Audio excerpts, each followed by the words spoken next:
Sit back, relax, and enjoy as Don Tony gives you news and reviews from AEW, NXT, and indie wrestling too. Know what's happening in the world of wrestling without the hate and clickbait. It's Wednesday night, Dynamite. And now, your host, Don Tony.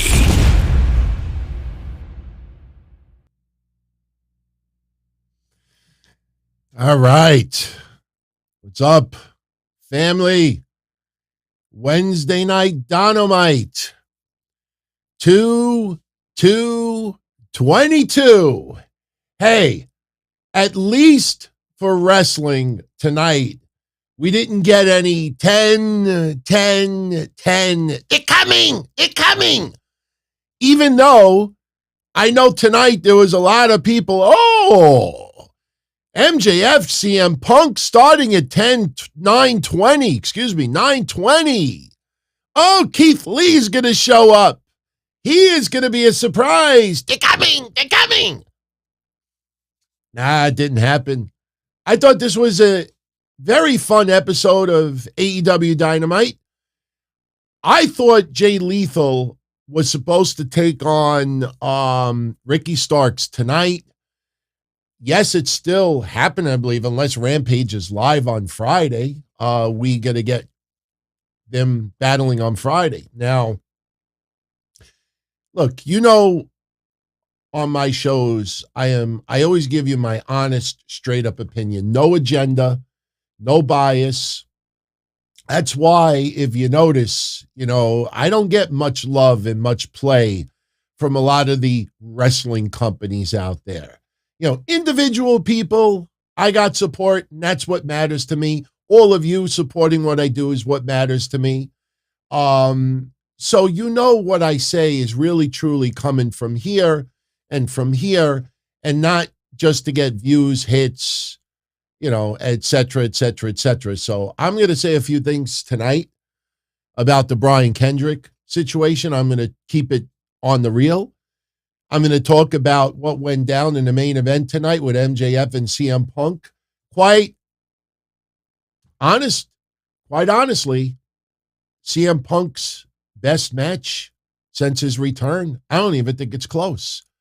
I mean, we've said CM Punk has returned. Some of the opponents, I'm not saying that they were bad, but this just brought CM Punk way back. My God, the first Pepsi plunge that we have seen since before he went to WWE. He might have used it in OVW.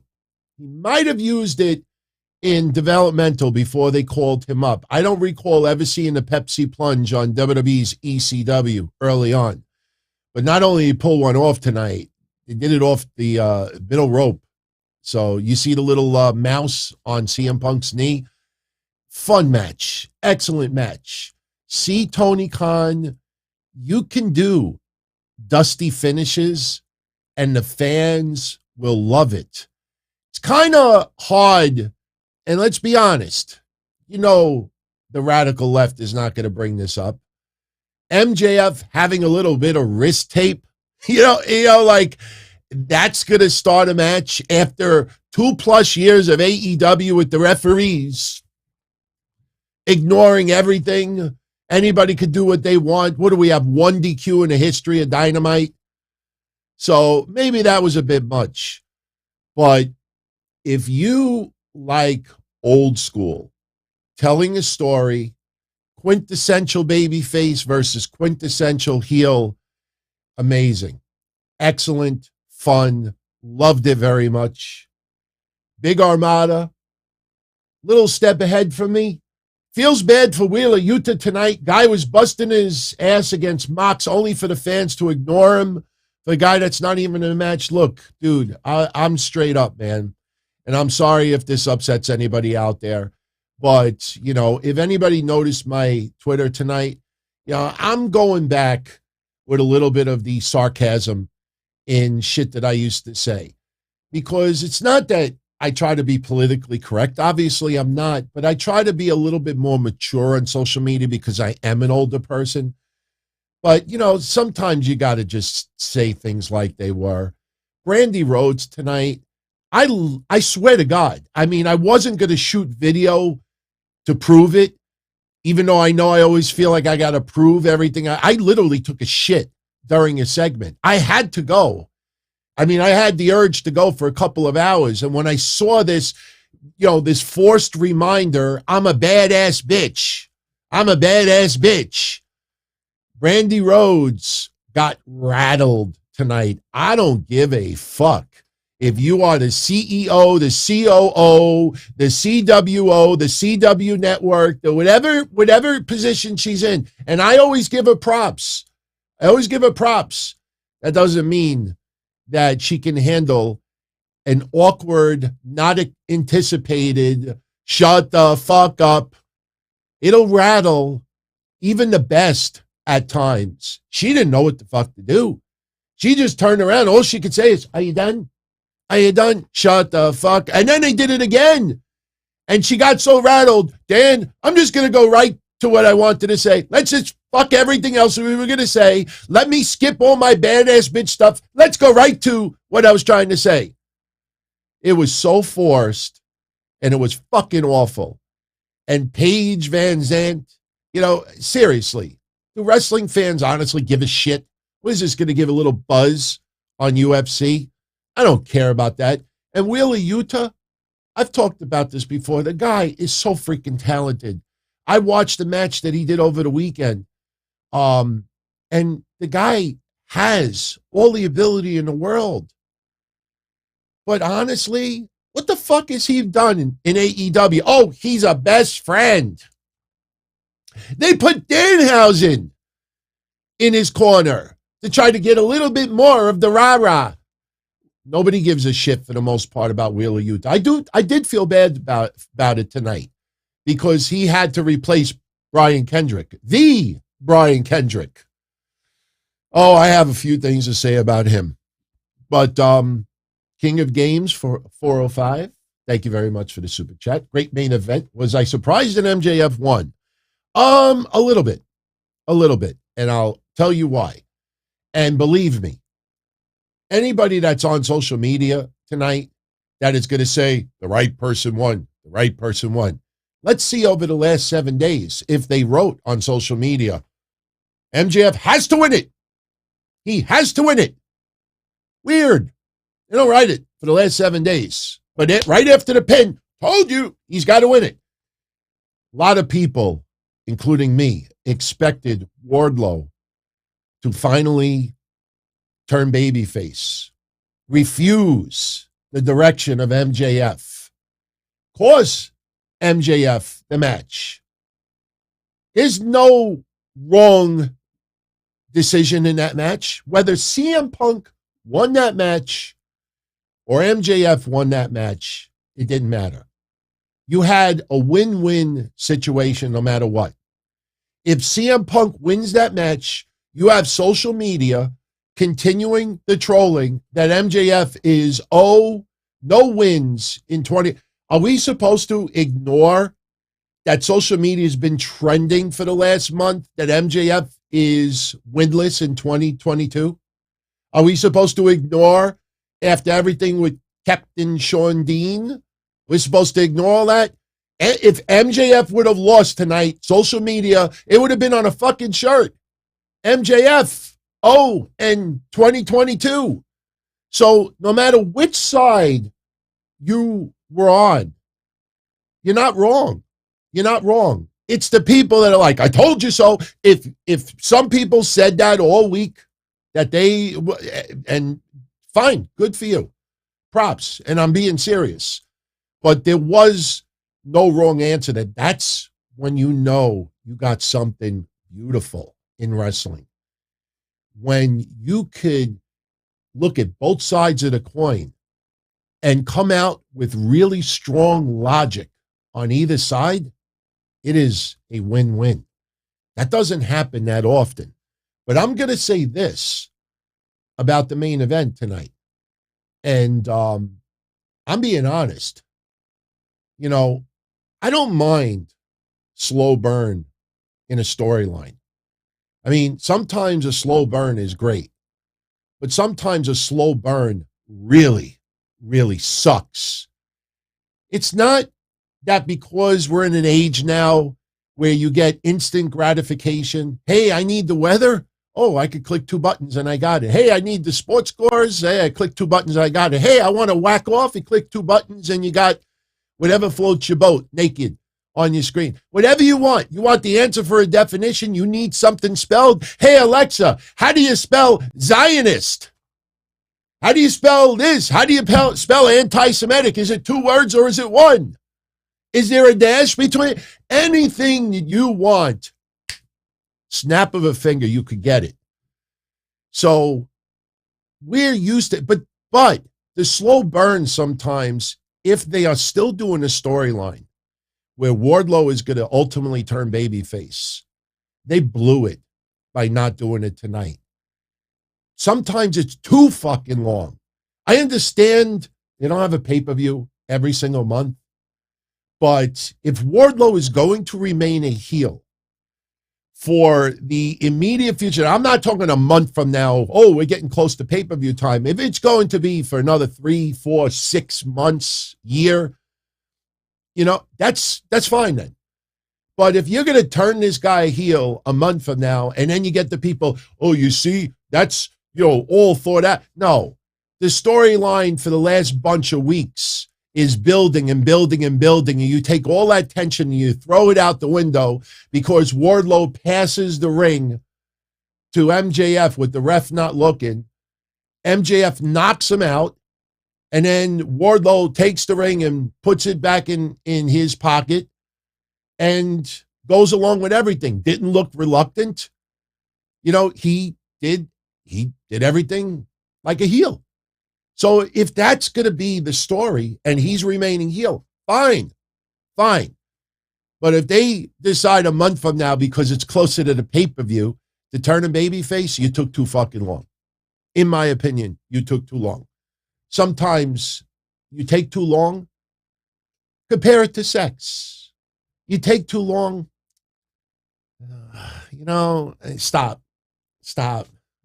The moment is gone. The mood is lost. Yes, I've been there. It sucks. I know some of you have been there too, but you won't publicly. Seriously, sometimes too long is not good. And in my opinion, if they're going to turn the guy babyface, they should have done it tonight, in my opinion. The guy with the box over his head, I know Kip Sabian has been doing that gimmick for months and months and months. And honestly, I don't know if he'll ever be on TV again. He might leave AEW and still have the fucking box over his head. But I honestly thought whoever was at ringside with that box, if it was a fan, much taller than Kip Sabian, and, if somebody was going to make a debut or a surprise, maybe CM Punk gets tossed by the crowd and then the person with the box removes it is a surprise. I mean, Tony Khan has got to be a little bit careful with all these signings. And I'm not talking about bloating the roster, but you saw what happened last week in Cleveland. You had so many people clickbaiting y'all on their shows, Johnny Gargano. No, Johnny Gargano. Last month, Wyndham. No Wyndham. So now, tonight, I'm wearing the shirt because as of today, 12:01 a.m., Killer Cross, a bunch of others, Keith Lee, Mia Yim, they're all freebirds now. They can now do whatever they want. But tonight, that's all you saw. He was trending. Keith Lee. Tony Khan's got to get out of that shit. You can't have, the fans. And look, let me be clear. You can look at this on either side. In my opinion, because Tony Khan has been doing the Dixie with the surprises, and look, he's delivered most of the time. He's delivered a hell of a lot more better than Dixie Carter. I've been using that comparison for a while. The problem is when you give too much, your fans, your hardcore fans start expecting it too much. And even though there's no plans to go that certain route, they feel disappointed. They feel that they didn't get what they expected. You know, it's almost like if you spoil someone too much, if you spoil a pet too much, you spoil a boyfriend, a girlfriend, a husband and wife, sooner or later you got to dial back a little bit. And when you dial back, you know, everything seems like, what the fuck, you know? But here's the problem. If I was Tony Khan, I wouldn't do anything about that. You know why? Because ratings, if my fans, if casual fans think there's going to be a crazy debut tonight, like Cleveland last week, how many shows for a month clickbaited you that Johnny Gargano was going to be there? I mean, teasing it. Look at the Royal Rumble.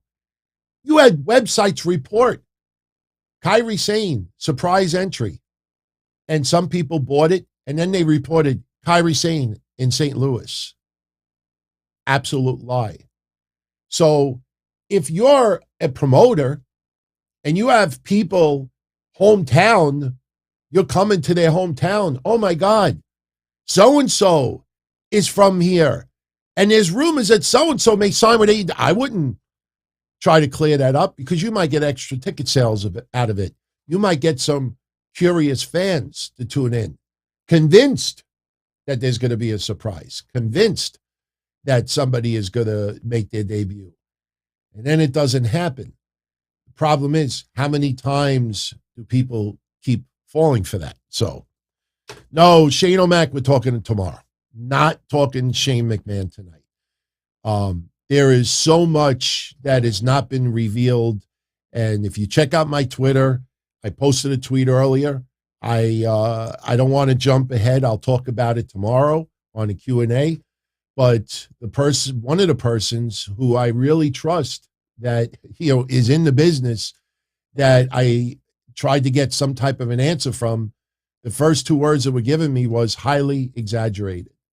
So I am not talking about Shane McMahon until I get more information. We'll talk about that tomorrow. So that's why I pinned it tonight. So I don't want anybody to feel disappointed we don't talk about it. We're not talking about it. So, but, you know, Dynamite tonight was only 4 matches. And again, I was convinced we were supposed to get Ricky Starks versus Jay Lethal. Somebody there decided to do the dusty finish halfway through that match with the tape. I think that first part, because look, the match started at 9:20, 40 minutes. I mean, I'm not complaining. You know, maybe the 3 commercial breaks kind of sucked, but I'm not complaining about a 40-minute MJF versus CM Punk match. But something tells me that first part of the match with the dusty finish, I think that was supposed to be Ricky Starks and Jay Lethal. And then they decided, you know what? The live fans are going to still get the match if they're taping Rampage tonight, which I think they are. So, you know, we'll see. But, all right, let's briefly talk about Brian Kendrick. Because, again, tonight was 4 matches. I ain't getting into every little move detail with CM Punk versus MJF because it told an old school story. It told a beautiful old school story. And, you know, some of the other content tonight, we'll talk about it. But anyway, let's talk about Brian Kendrick, and then we'll segue into Mox versus Utah, House of Black, which they've actually tweaked the name. To me, maybe 1 or 2 too many words. There was supposed to be a tease tonight that something tonight was supposed to cement, make the House of Black complete. A lot of people thought we were getting a 3rd member. No, it was not Mo. Or Mabel, whoever it was supposed to be. Remember that debacle from 1996? Julie Hart, that storyline is dead now. It's absolutely dead. Even if she joined 2-3 weeks from now, again, too much of a slow burn. That shit should have happened 2-3 weeks ago. She ain't Iron Mike Sharp, where she's got to wear an arm brace for 20 years. All right. And she didn't even get hardly any mist in her eyes. You know, I know she's faking it. She's going to if she joins, she'll take the patch off. She's never blinded. It's just that she fooled Goof Garrison and cancel culture Pillman. So cancel culture. Sorry, CCC. All right. Brian Kendrick. We talked about it a couple of weeks ago. Brian Kendrick asked for his release from WWE. Very interesting. Yesterday on Patreon, Mish and I talked about Brian Kendrick right before the show went off the air. And I was being dead honest yesterday with this. I showed this match to our live audience yesterday that AEW was advertising Jon Moxley versus Brian Kendrick. Now, the overall conversation that Mish and I had yesterday was that Brian Kendrick was more of a trainer in NXT, and Brian Kendrick does not have many years left inside the ring. And both Mish and I agreed that the same vibes we got from Brian Kendrick leaving WWE is the same as Matt Hardy leaving WWE, the same as Scotty 2 Hotty leaving WWE. You notice what they all have in common. The minute they were able to return to the ring after their WWE release, they were advertised to wrestle immediately. Scotty 2 Hotty, when he first left, everybody was talking about, sinking ship, NXT, this and that. He posted a bucket list. Scotty 2 Hotty wanted to wrestle again. He was not going to be able to wrestle if he remained a trainer in NXT. Matt Hardy, WWE wanted him to become a trainer. And he was not going to get the time to wrestle on WWE television if he remained in WWE. Soon as he left, wanted to wrestle. Brian Kendrick, trainer, doesn't have many years left. Soon as he gets that release, announced return to the ring. These guys don't have many years left. And obviously, in the case of Scotty 2 Hotty, past its prime. So you don't want to take that last 1, 2, 3 years that you could wrestle and put it aside because you're a trainer. Now, if you truly don't want to hit the ring anymore, that's different. But for these guys, their entire life, for the most part, was since they were very young, pro wrestling was their life. And these guys don't want to take the final years and retire a couple of years too early. So that was the vibe that we had. But honestly, when we looked at this match, we're like, does anybody truly care? Oh my God, I got to watch Moxley versus Kendrick. If you wanted to watch Moxley, it's because Moxley is back and he's in phenomenal shape. And we love watching Moxley. We're fans. But as far as, I got to see Moxley versus Kendrick, come on. Nobody, for the most part, was doing that. And I honestly was like, okay, this match, and I even said it on Patreon yesterday, this match should only go 2 minutes. Don't do a commercial break and do 6-7 minutes to try to make it seem like, Brian Kendrick could still go. Moxley should be destroying people. So, the Brian Kendrick was going to make his AEW debut today. You saw a couple of cute little journalists yesterday. My sources tell me there is going to be a debut on AEW. And meanwhile, AEW had already announced this match going down. So we think this match is going down today. Now, unfortunately, for Brian Kendrick, AEW had their Gunther Stark moment today. They had the Gunther Stark. I say Gunther, you say Gunther. I say tomato, you say tomato. It's interesting that fans seem to vet wrestlers better than the promotions. You would think a simple Google search, submission sorority.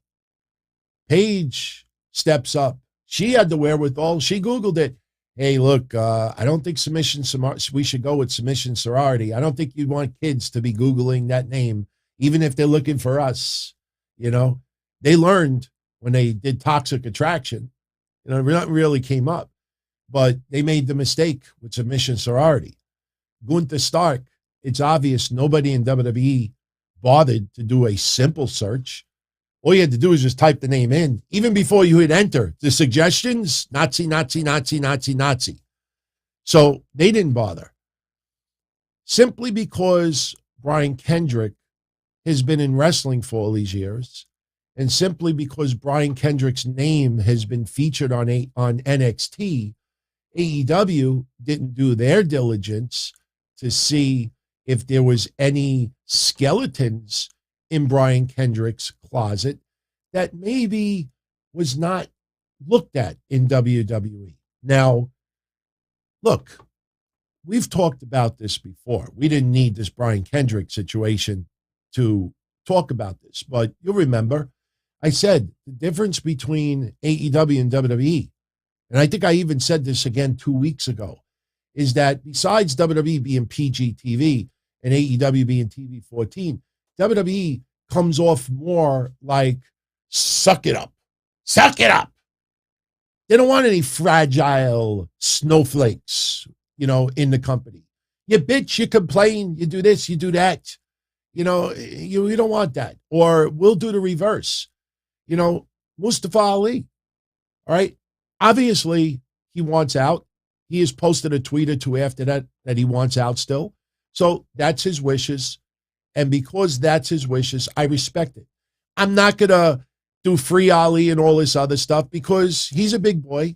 He's got a family. He's got a livelihood. He's got bills. He's got responsibilities. He handles his own business. We could support it, but we don't have to be his mouthpiece. Let him talk. All right? So Ali, but what did Ali do? Ali ran to Twitter and had to post it publicly to humiliate his boss. I mean, let's be honest. Now, you humiliate your boss, you're probably not going to get what you want.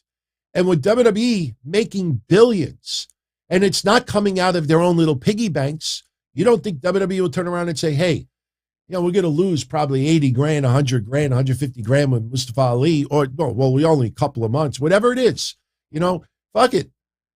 Just let him waste. Let him waste. We'll just, raise the ticket price $1, or we'll just cut something here or cut something there. Again, people think budget cuts. Some people still think budget cuts means money problems. No. WWE was, instead of spending $150 million on payroll, we'll only spend $80 million. We'll lower the budget and we'll use that money elsewhere. They have plenty of room to do shit like this. So what happens with Ali? All right. You want to play this mind chess with WWE, it looks like, hey, they'll play too. And yet you got all these people online. This is why I don't support WWE. This is why I hate WWE. Yet WWE draws 45,000 for the Royal Rumble. Yet $2 billion plus in revenue in a couple of months. You look all of that. How do you fight that? How do you argue that? Well, but I wrote for Ali. So you look at Brian Kendrick. Brian Kendrick, he's got a little bit of a checkered past with his whacked out views. Newsflash, back in 2013, we talked about the High Spots video. A lot of people talked about the High Spots video. A lot of you today still don't even know that this Brian Kendrick video that surfaced from 2011, there was a High Spots video. There's detailed reviews. I have one in front of me about that video. And back then, people were like, wow, he's a whack job with these wild conspiracy theories. In WWE, hey, it's whacked out and they still go business as planned. Yeah, it's free speech. It's whacked out free speech. It's weird conspiracy theories, but it is 11 years ago. And Brian Kendrick, and thank you to the person that showed me the Lillian Garcia clip from about 5 years ago, Brian Kendrick said that, he had some wild views and he's got to live with that for the rest of his life. Tonight, he issued an apology, and I will show you that apology in a couple of moments. The only thing is, I wish Brian Kendrick would have made this a policy in 2012, 2013, 14, 15, 16, 17, 18, 19, 20, 21. Why issue an apology after you get your match taken away in AEW? You know, a little Lillian Garcia clip, and I got to pull up the screenshot because I emailed it to myself. I didn't download them. I'm going to do that right now. But this guy, if he changed his views, and I really believe him when he's changed his views over the years, and he realizes how much he hurt people with his words. I really believe he's sincere with that.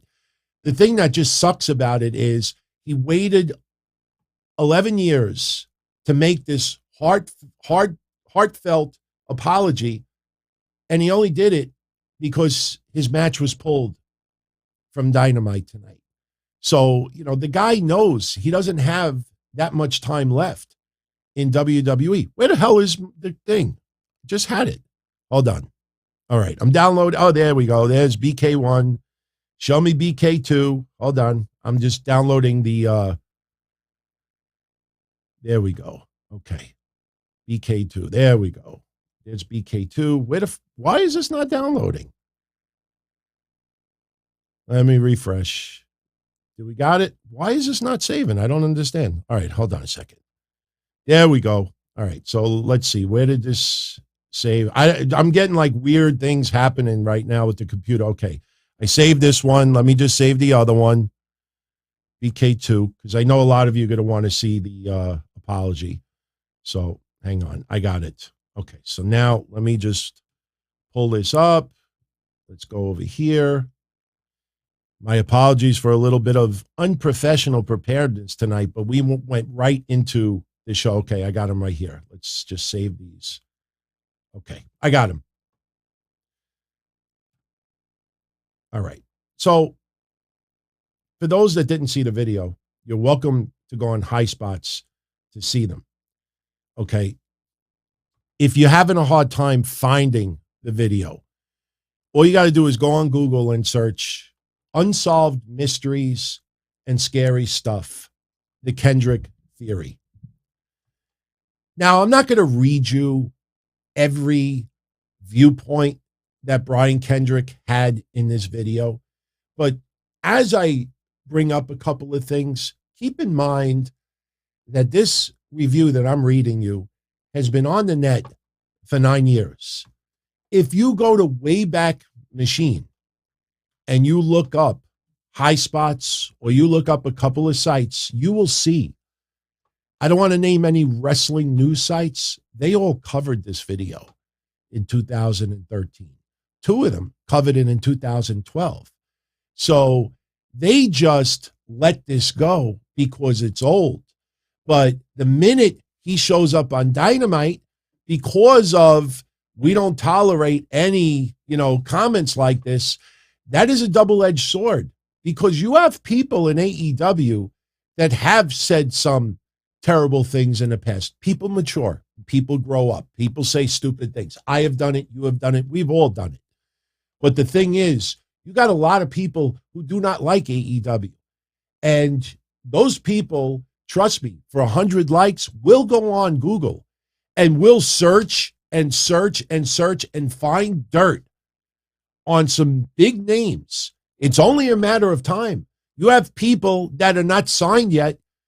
If AEW is they have to do what fans are doing right now. And they obviously did not with Brian Kendrick. They just figured, hey, great trainer, great wrestler, still has a couple of years left. We could get him on the cheap. Let's bring him in, has a match with Moxley, gets a little bit of a buzz. Everything works out. He becomes all elite. He works as a trainer and he wrestles a little bit here and there. He can help elevate the Stars of Tomorrow. Yeah, let's bring him in. Let's bring him in. Nobody bothered to Google to see.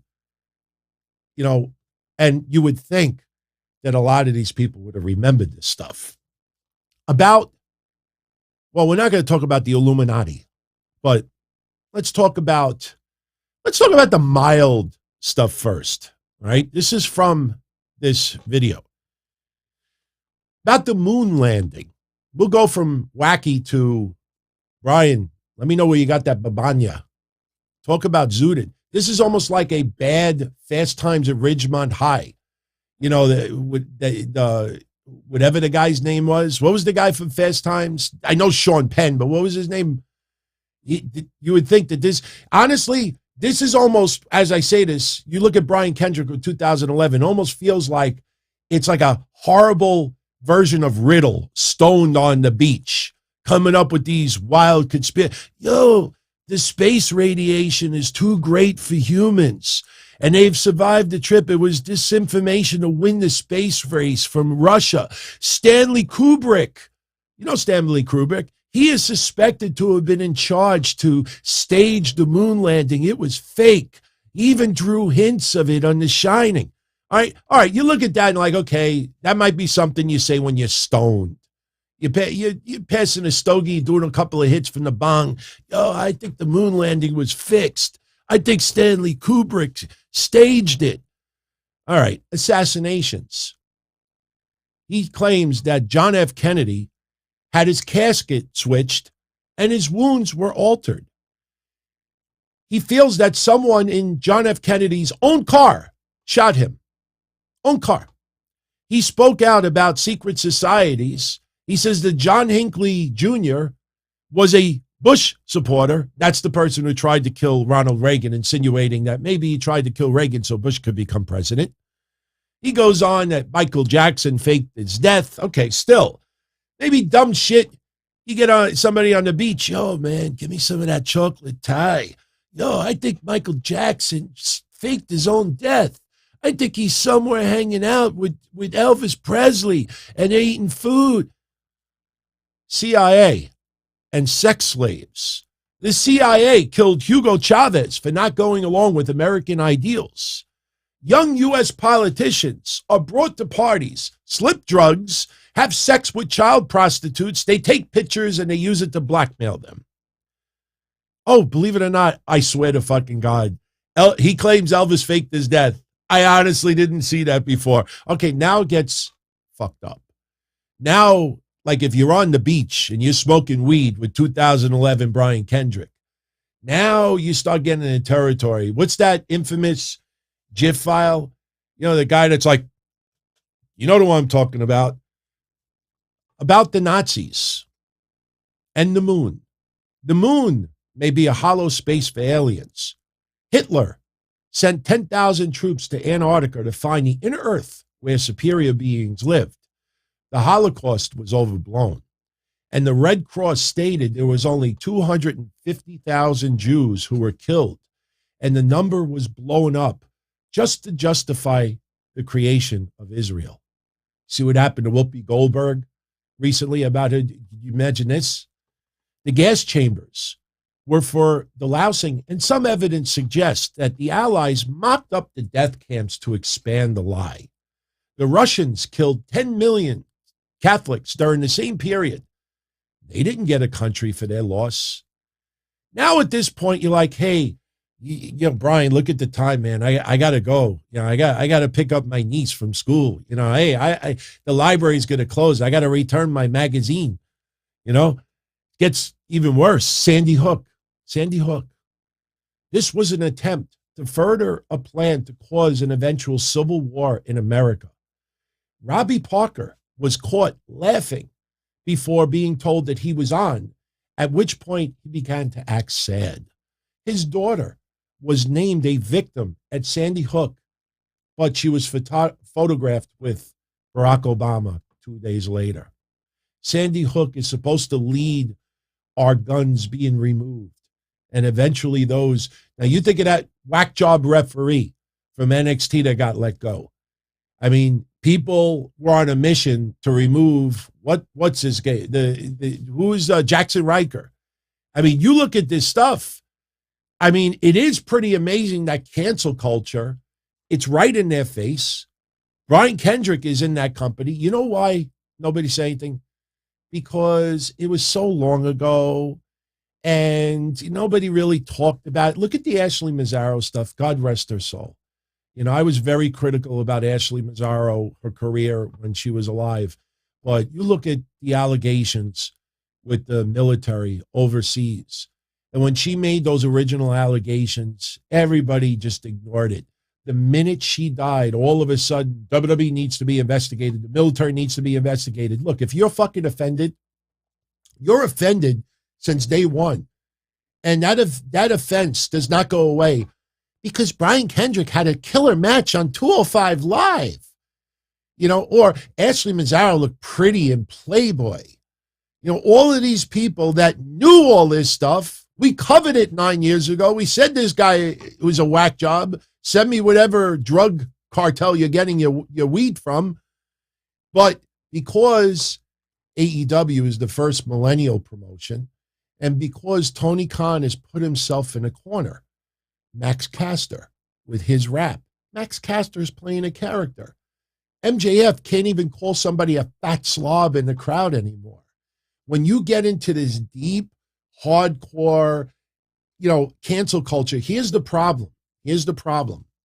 And I'm not criticizing anybody in AEW right now, but I'm making a point.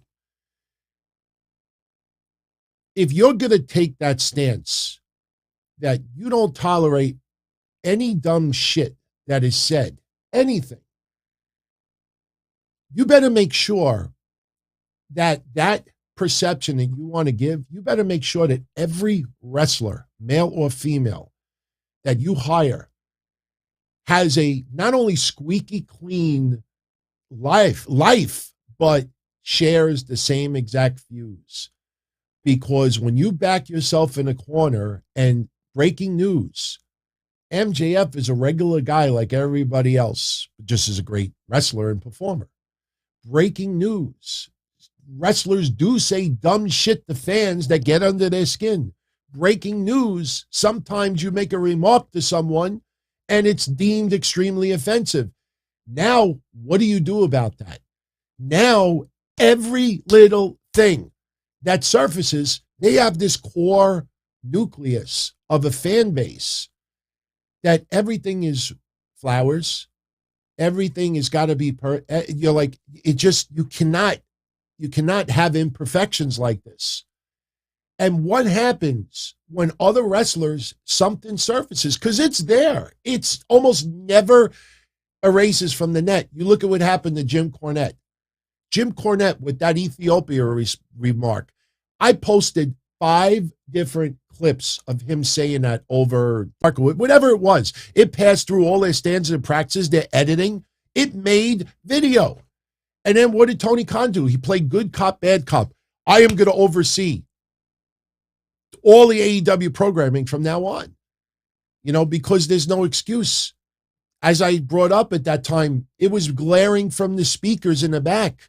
Not one wrestler spoke up and said, "Hey, Tony, I don't know if this should air." I don't. So now you back yourself in a corner. So I could go on and on with the Brian Kendrick stuff. Let's finish up with 9/11. Because 9/11, obviously, it hits home for all of us. But, me living in New York, it's a little bit more personal because I'm so close to where it happened.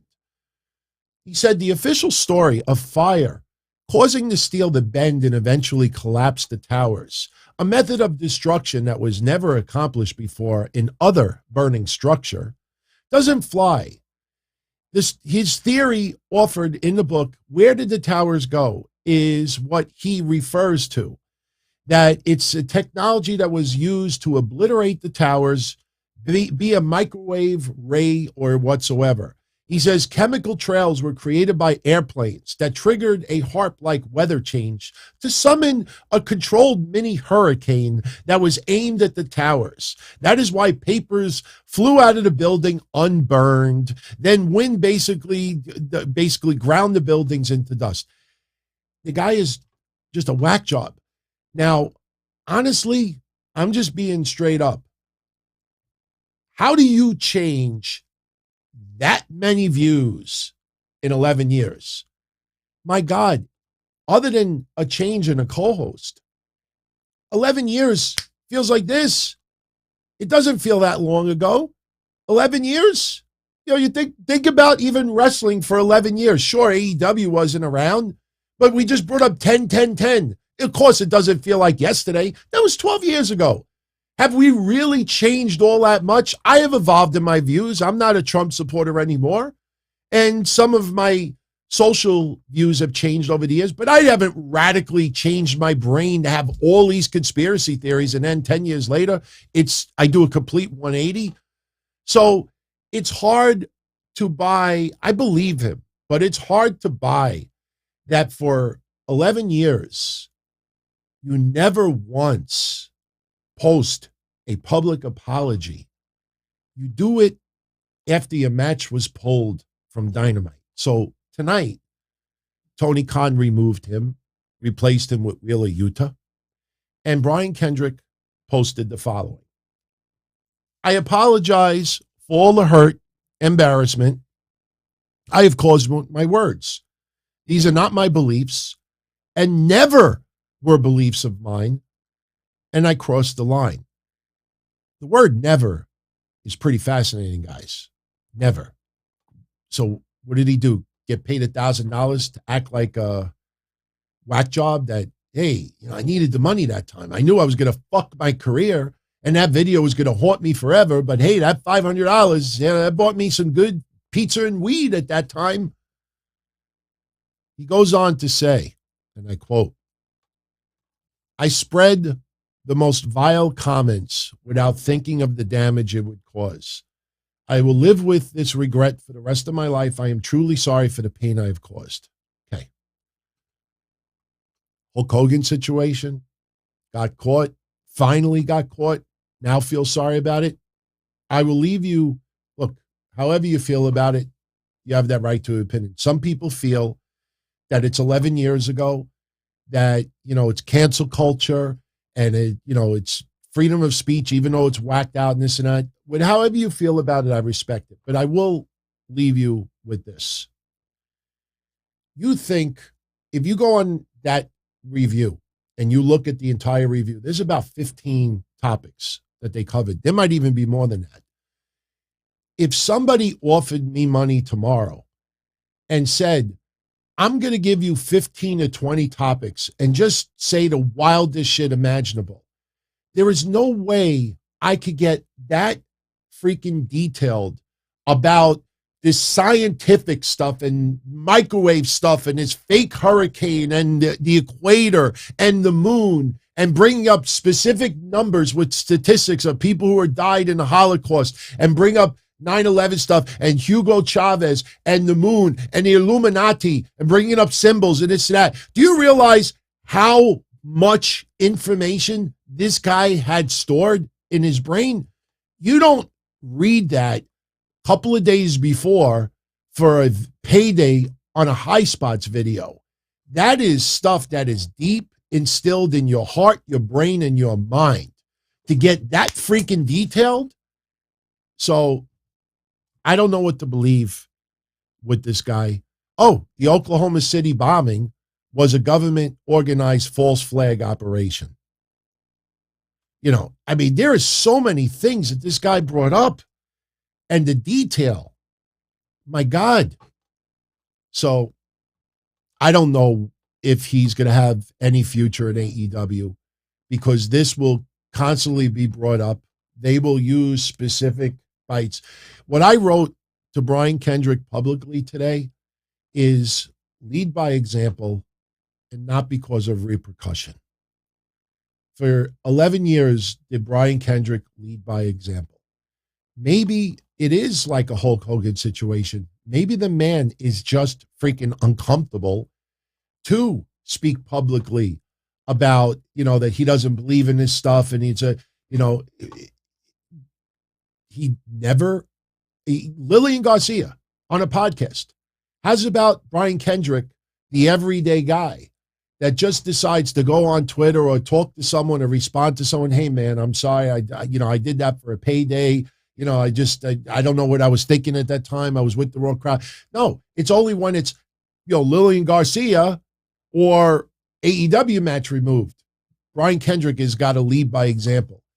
He made his bed and now he's got to sleep in it. And I just don't think that he will have much of an AEW career. He will get work on the indies because there's a lot of people that feel this is cancel culture coming for him. You say one thing stupid, look at Lars. Look at Lars.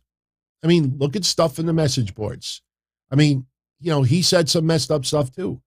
But because people despise Lars, they don't like him as a wrestler, even if he's, Stephanie McMahon's hot, I mean, it's just, he said a lot worse. He talked about gays. I mean, we're not going to talk about that today, but the point is, you go that side and you start, trying to now, what do you do when you get in situations like this?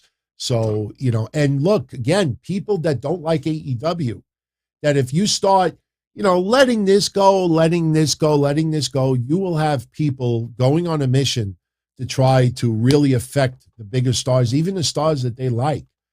And then you put Tony Khan in the corner. He's got to do something about it. And you can't just take somebody off TV for counseling for 30 days and that's the answer to it. Because you do that a couple of times, then it seems like, oh, well, he only did it to try to save face about this. And I'll leave you with one last thing. One thing that we have to remember, whether it's Brian Kendrick or Lars, anyone else that's ever apologized on Twitter for saying something. There was a girl that's, that does, I think, podcasts that said something really crazy about suicide recently.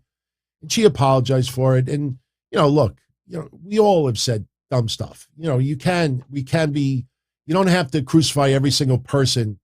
You can apologize. But what I will say is just keep in mind when someone does issue an apology on social media for something they have said, don't immediately think that they are sobbing as they're typing it, that the tears are flowing down, that the guilt is so overwhelming. I am so sorry. Because look, I could go on Twitter, you could go on Twitter right now and write in 320 characters the most beautiful sounding apology that everybody would buy. And you click enter and you're like, in the privacy of your own home, thank fucking God that's over. Oh, that's got to get over. Honey, what do you think it is? Especially if he's Twitter blue. How many times did he hit undo before he hit enter? So don't think every time somebody apologizes on social media for something they said, whether it's Whoopi or anybody else, doesn't mean that they're sobbing and they're crying and they're really, really guilty, feel guilt, overwhelming, and still so sorry for what they. No, some people, they type it, hit enter. Oh, thank fucking God. Yeah, that sounds good. Yeah, that's the way to go. We got to remember that, because I think that's the problem that we all fall for, that everybody who gets caught in something, even, an accusation with a wrestler. I mean, we've seen some apologies there as well. It's not always saying something, it's doing something. Look, I am so sorry. That's not me.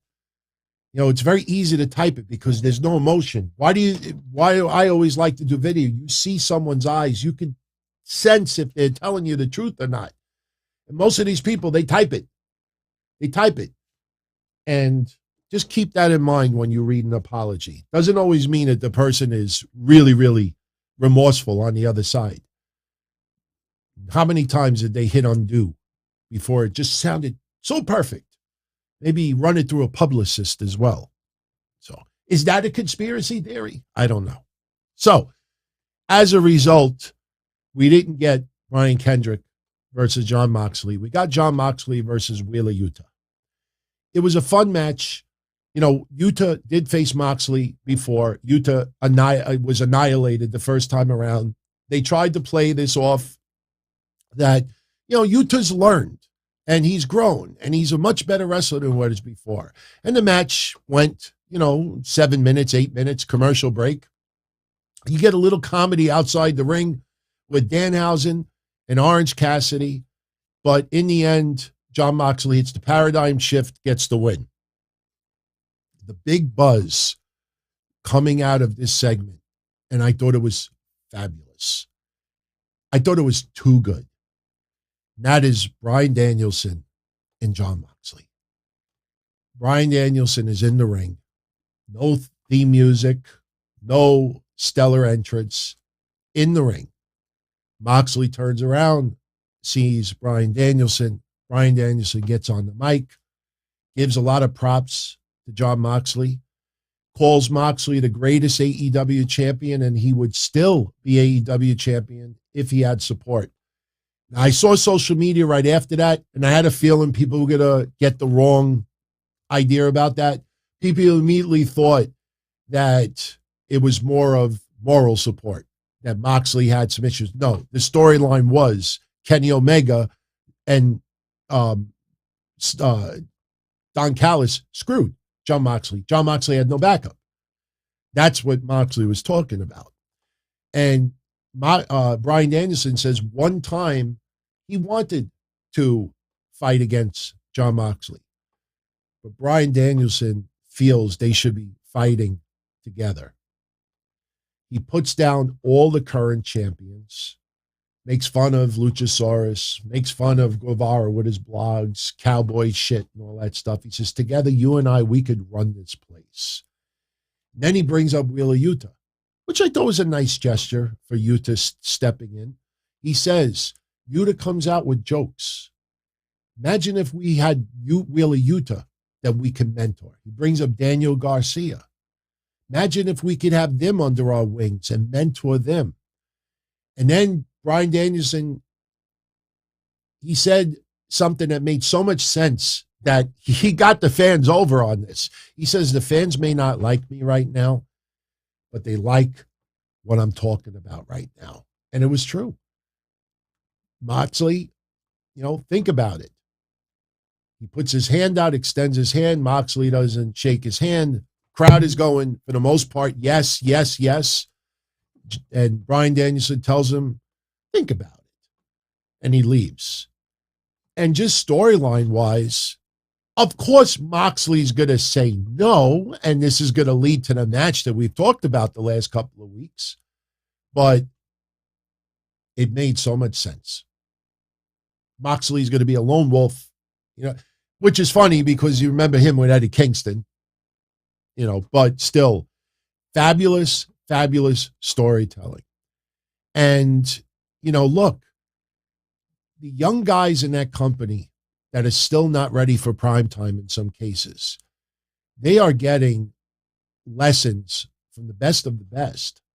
I mean, I talked about it last week. Jade Cargill, when she had a match with Anna Jay, she turned it up a notch and actually put on a decent performance. We found out that Bryan Danielson has been helped training her. You get some of these veteran guys that could still go. You think they're just sitting with the headphones talking to their wives and just, chilling in the back? No, they actually will come out and watch somebody's match and give a little advice. Hey, maybe you should try this or do this. I saw it with my own eyes. Look, anybody that goes back with me a long way, I'll bring up one example and move on. Mr. Big had a wrestling show in Spanish Harlem, and most of you know that I am offering him big money to give me the footage of when I managed, it was, I think, Homicide and Raven versus Sandman, and I don't remember who the other person was. But the point is, what I always remembered that night, and I've talked this story so many times in the past, what blew me away more than anything was about an hour and a half before that indie show went live. In the locker room, there was about 12 up-and-coming guys, just regular, students for the most part, and they're all surrounding the Sandman. And the Sandman is literally on a bench, and he's telling them, you should try this. You should do this. And you say to yourself, Sandman, drunk. The guy stood for an hour and these indie students, for the most part, were asking him this question. What do you think about that? And the guy just stood there for an hour trying to help, and 99% of those guys had no shot ever making it in wrestling. But he didn't get paid for it. And believe me, if any of you out there ever talk to Mr. Big, he will tell you that story because he saw it with his own eyes as well. A lot of these veteran wrestlers, they do it because they love this business, especially Bryan Danielson. They love it, that they want it to be as beautiful as it possibly can be. And give Tony Khan props to allowing them to put their footprint. WWE, this is where corporate gets in the way. You know, AEW, you could be more of, you know, just letting some of these guys have their influence. Not everything has to be, oh, here's $200. Oh, thank you for doing that. Thank you for helping this person. I love it. I love it. Benjamin, I don't know what that person is saying. So, yeah, look, Ray, conspiracy theories. I mean, I would just move on from there because we're talking about AEW Dynamite tonight for now. So now we get Brandi. And like I said earlier, I literally went to the bathroom during this break. Nothing against Brandi personally.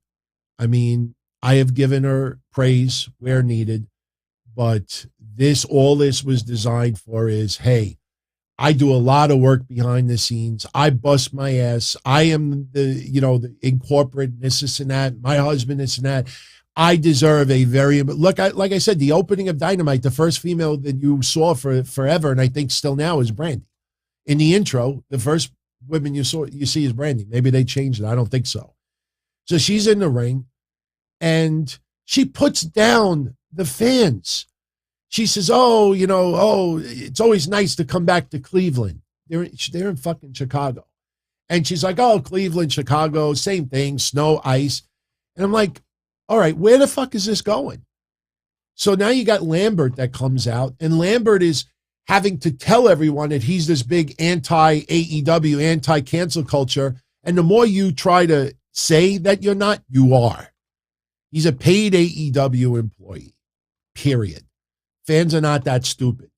And then, not for nothing, every time I hear somebody on TV using the term, oh, you should be babyface, you should be heel, that reminds me of WCW when Tony Schiavone went, this is not in the script, everyone. This is not in the script. You don't fucking publicly admit their scripts and shit. Of course we know what wrestling is, but you should be heel, you should be face. The only reason why you're not heel, that's just forced and awful. And it was a segment just to give Brandi Rhodes TV time. Look at a record. I told you all a couple of months ago, padding the numbers, aka AEW Dark and AEW Elevation. Sometime this year, you're going to wake up like Rumpelstiltskin. You're going to wake up and you're going to be like, holy shit, Brandi's like 19-1. When did that happen?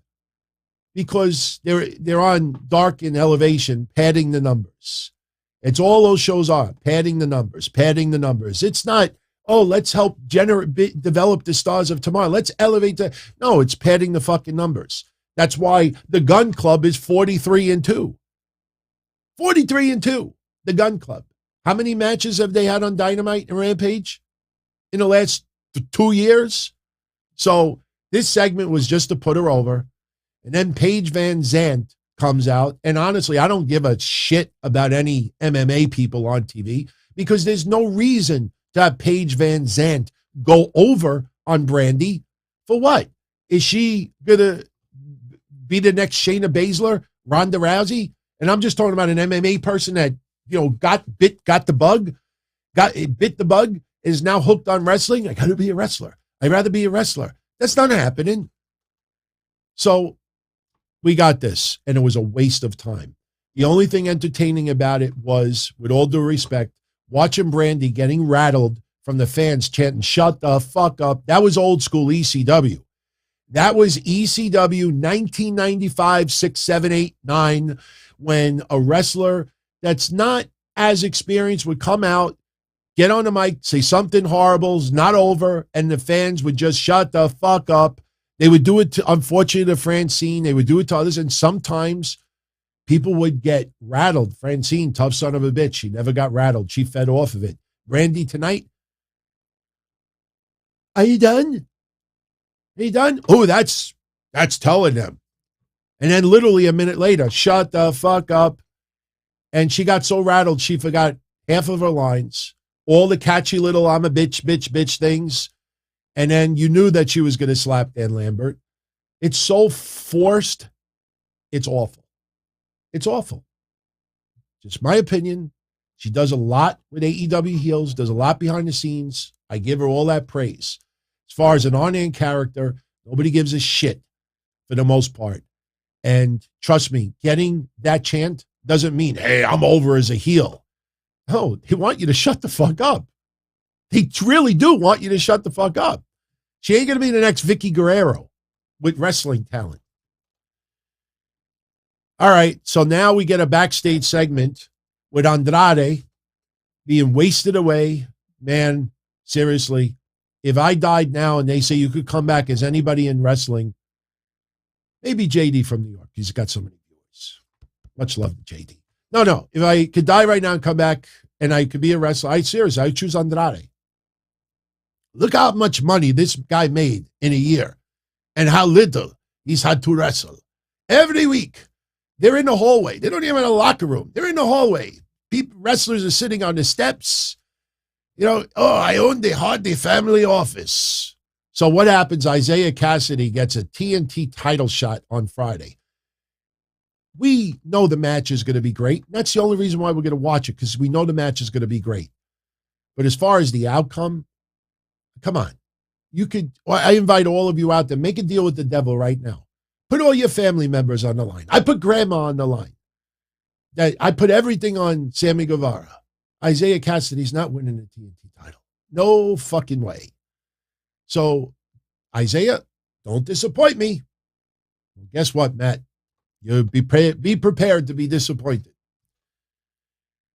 The House of Black, which is now known as the Kings of the Black Throne, Brody King and Malachi Black, they beat Penta and Pac. As I told you, you give it 2 or 3 more weeks, and the House of Black, or the Kings of the Black Throne, will be your new number 1 contenders. This is the new toy, the new car scent. That's it. Fabulous blondes, varsity blondes, unemployed blondes, that's it. Number 1 contenders gone. The Acclaimed, remember? Oh, number 1 contenders. Fuck. Now we got the Blacks. Now we got King and Malachi. What are we going to do?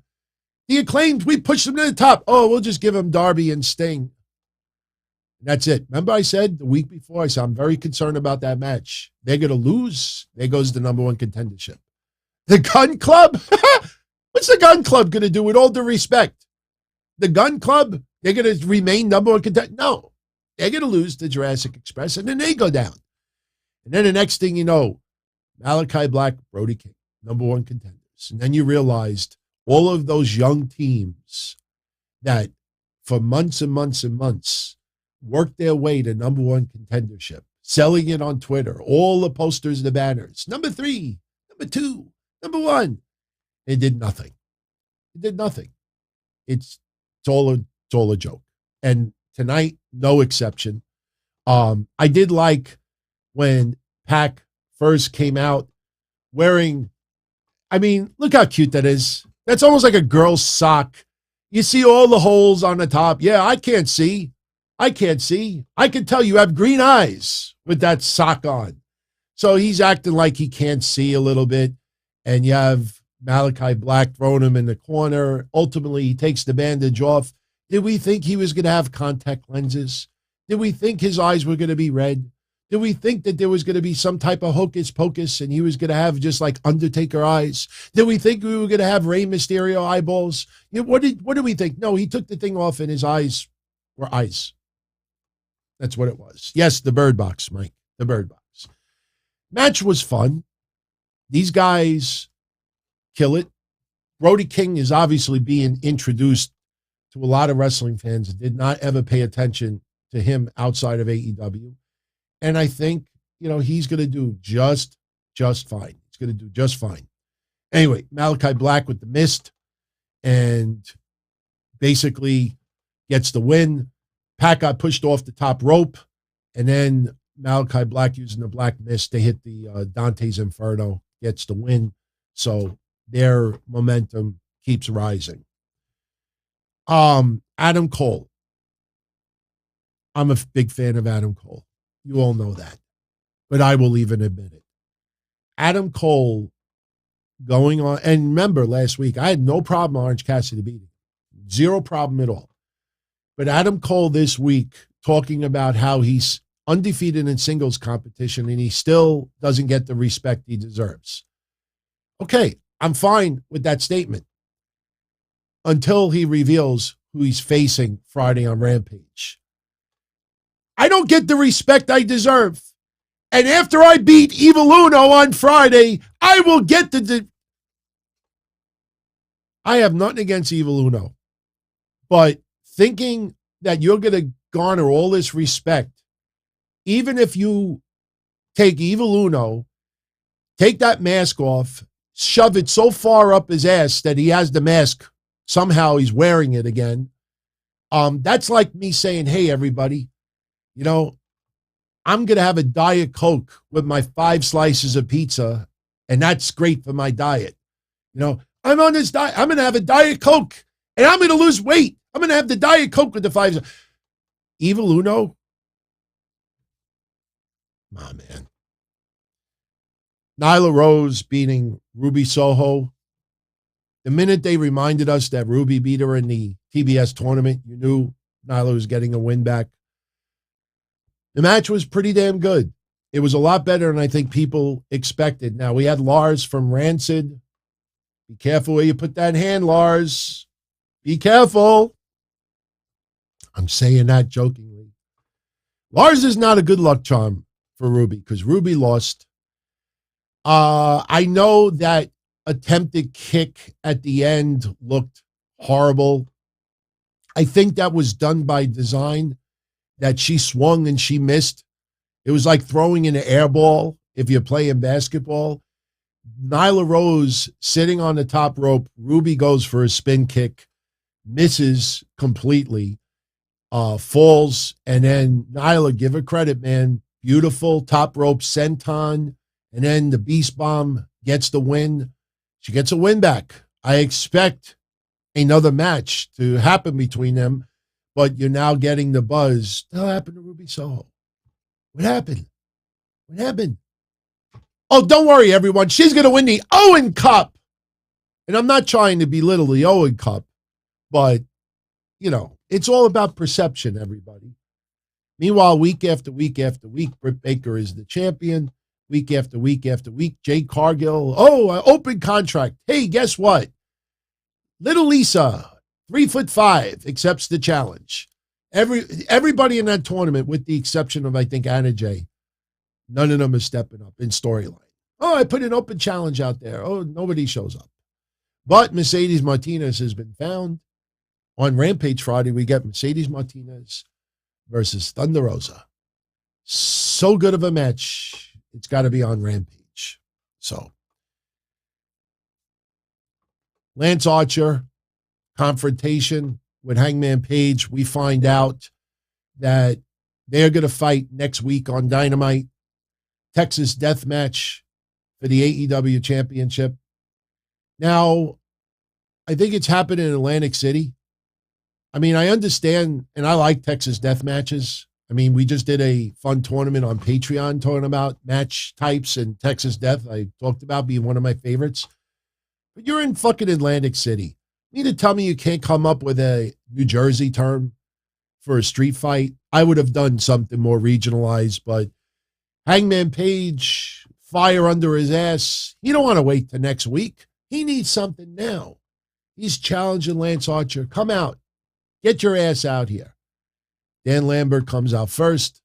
Little jaw-jacking with Page. Then Jake Roberts comes out. I think ultimately Jake Roberts will be attacked by Lance Archer. I don't know how much because Jake really can't sell like he used to, but I think that is coming very, very soon. But Jake comes out, couple little choice words. Lance Archer just runs out. Yes. He goes brawling with Hangman Page, hits the blackout, puts Page through the table. Really nice looking spot to set up next week. Yes, Lance Archer is getting the title shot next week. So I think we know the outcome. We just don't know how the match is going to go down. Jericho, we just joked about this last week. Remember the Inner Circle, the team meeting? We talked about that. Please, we don't need any more teases. Are they going to be together? Are they going to split? Jericho feels disrespected that Santana and Ortiz didn't tag him in last week. And he's like, why? Because you and Eddie Kingston started in the business together. We started AEW together. So Jericho demands a team meeting next week in the ring, and attendance is mandatory.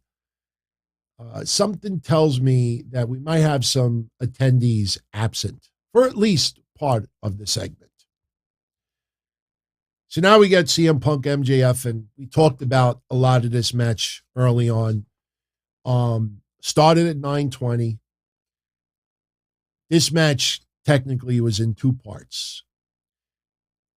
Whether you watched at 9:20, 9:40, 9:50, 9:55, this was straight up old school, classic wrestling, brawling included, obviously, selling. This is by far CM Punk's best match since he's been in AEW, and it's not because of length. It told a fabulous story. They were spot on with everything that they did. The only time that I got concerned, if you remember when we watched the match, he did the Poison Rana, CM Punk did the Poison Rana onto MJF, and it looked like he kind of landed on his head a little bit. I mean, he was okay, but it looked scarier than I think people realized when it went down. But these two guys tore it up. You know, MJF playing the chicken shit heel. The crowd is loving every minute of it. And because it started so early, you know, people expected some major swerve to go down. Maybe a debut, like I said earlier, Keith Lee trending, you know, people wondering, you know, maybe even Cross showing up, you know, whatever. But yeah, I agree with you, Gordon. You haven't seen the freaking Pepsi plunge in almost, 17 years, 16 years? And obviously, because it looks like the pedigree, that's why he wasn't using it in WWE. But the story of the match, and again, you know, the thing with the tape, the wrist tape, and for those that didn't see it, MJF ripped off his wrist tape, did what we used to see old school wrestling, chicken shit heels do, Piper used to it, others, take the tape, wrap it around the opponent's neck, and then you put like almost like a headlock, or you put your arm blocking the neck so the referee can't see that you have, you know, an illegal object choking the guy. Now, in storyline, it looked kind of goofy when CM Punk was like this, and the referee's like, but yet, when MJF choked out Punk and the referee called the bell, the crowd is all outraged, and the referee's looking at the crowd like as if he hears something. But yet, during the whole time MJF is choking out CM Punk, those very same fans are like, he's choking him. He's got tape around his neck. Go look at the and the referee looking like a goof. I would use a different term, but there's some words I don't use anymore. But MJF, old school, wraps the tape around Punk's neck, acting like he just has a headlock. Meanwhile, he's pulling, and choking out CM Punk. CM Punk falls to the mat. The referee checking. CM Punk cannot answer. The referee calls for the bell. MJF is your winner. Now we're looking at the time. I think at this time it was only around 10:30. 9:30, 9:35, around there. So everybody's like, what the hell is going to happen? We still have 20-something minutes left in the show. And why MJF didn't just put the tape down his pants makes no sense. But obviously, the storyline is he puts it in his armpit. George the Animal Steel used to do that. He would take, the foreign object, hit somebody in the head with it. He would climb the turnbuckle and have the object in his mouth, bending over, and the referee can't see his mouth. He put it under his armpit. Old school heels used to do that. But if you look at MJF, every time he used the ring as an illegal object, he would always put it in his trunks. This time around, MJF puts the tape underneath his arm. The referee goes to raise his arm in victory, and the tape falls to the floor. Just a piece of tape. And MJF is looking at it. The referee's looking at it, and the referee starts the match. Restarts it. The dusty finish. Now, again, me as an old school wrestling fan, I loved every minute of it. For contemporary AEW fans, they'll never admit it because they love CM Punk. They wanted CM Punk versus MJF. So these guys could have fought in turkey gravy, and people would have still thought it was awesome. But when you have AEW for 2+ years and the amount of rule breaking and all the crazy shit that goes on in Young Bucks matches and other matches, and the referees just flapping around like they have some type of epileptic fit, nothing against anybody with epilepsy. I have family members that do. But the referees just flapping their arms like a chicken and letting everything go, but a little piece of tape falls on the floor and you restart the match.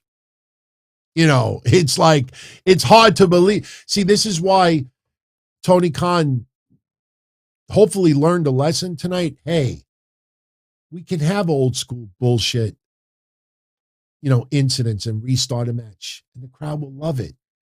Remember the old phrase, if it's not broken, don't try to fix it? AEW does not need to reinvent the wheel.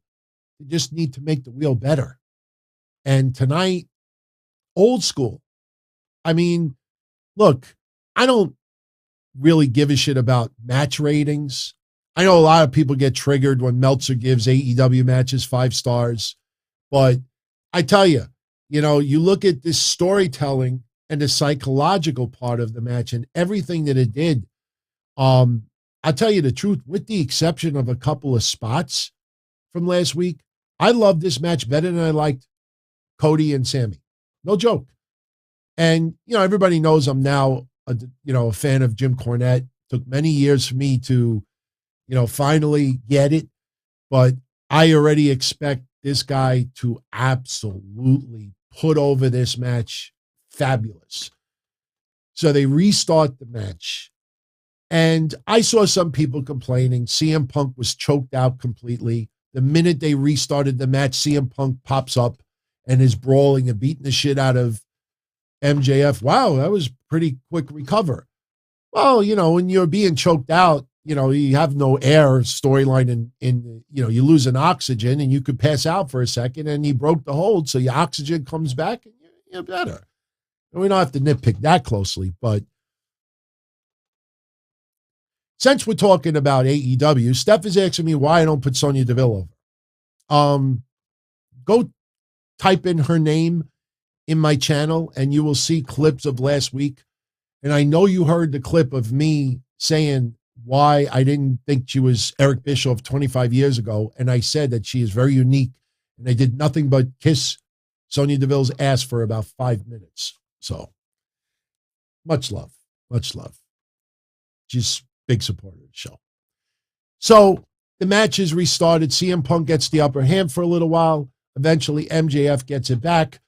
Crowd is freaking into this match. CM Punk is pulling out moves that we haven't seen in more than a decade. The Pepsi Plunge, the Poison Rana.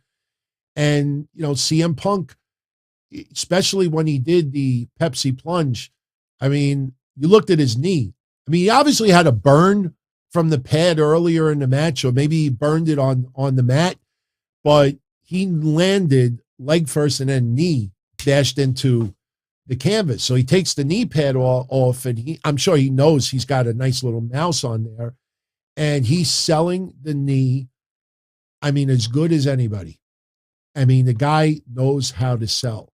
And MJF, give him a lot of credit as well, because MJF immediately sees the little mat burn on his knee, and MJF goes to work on his knee. Punk rips the knee pad off.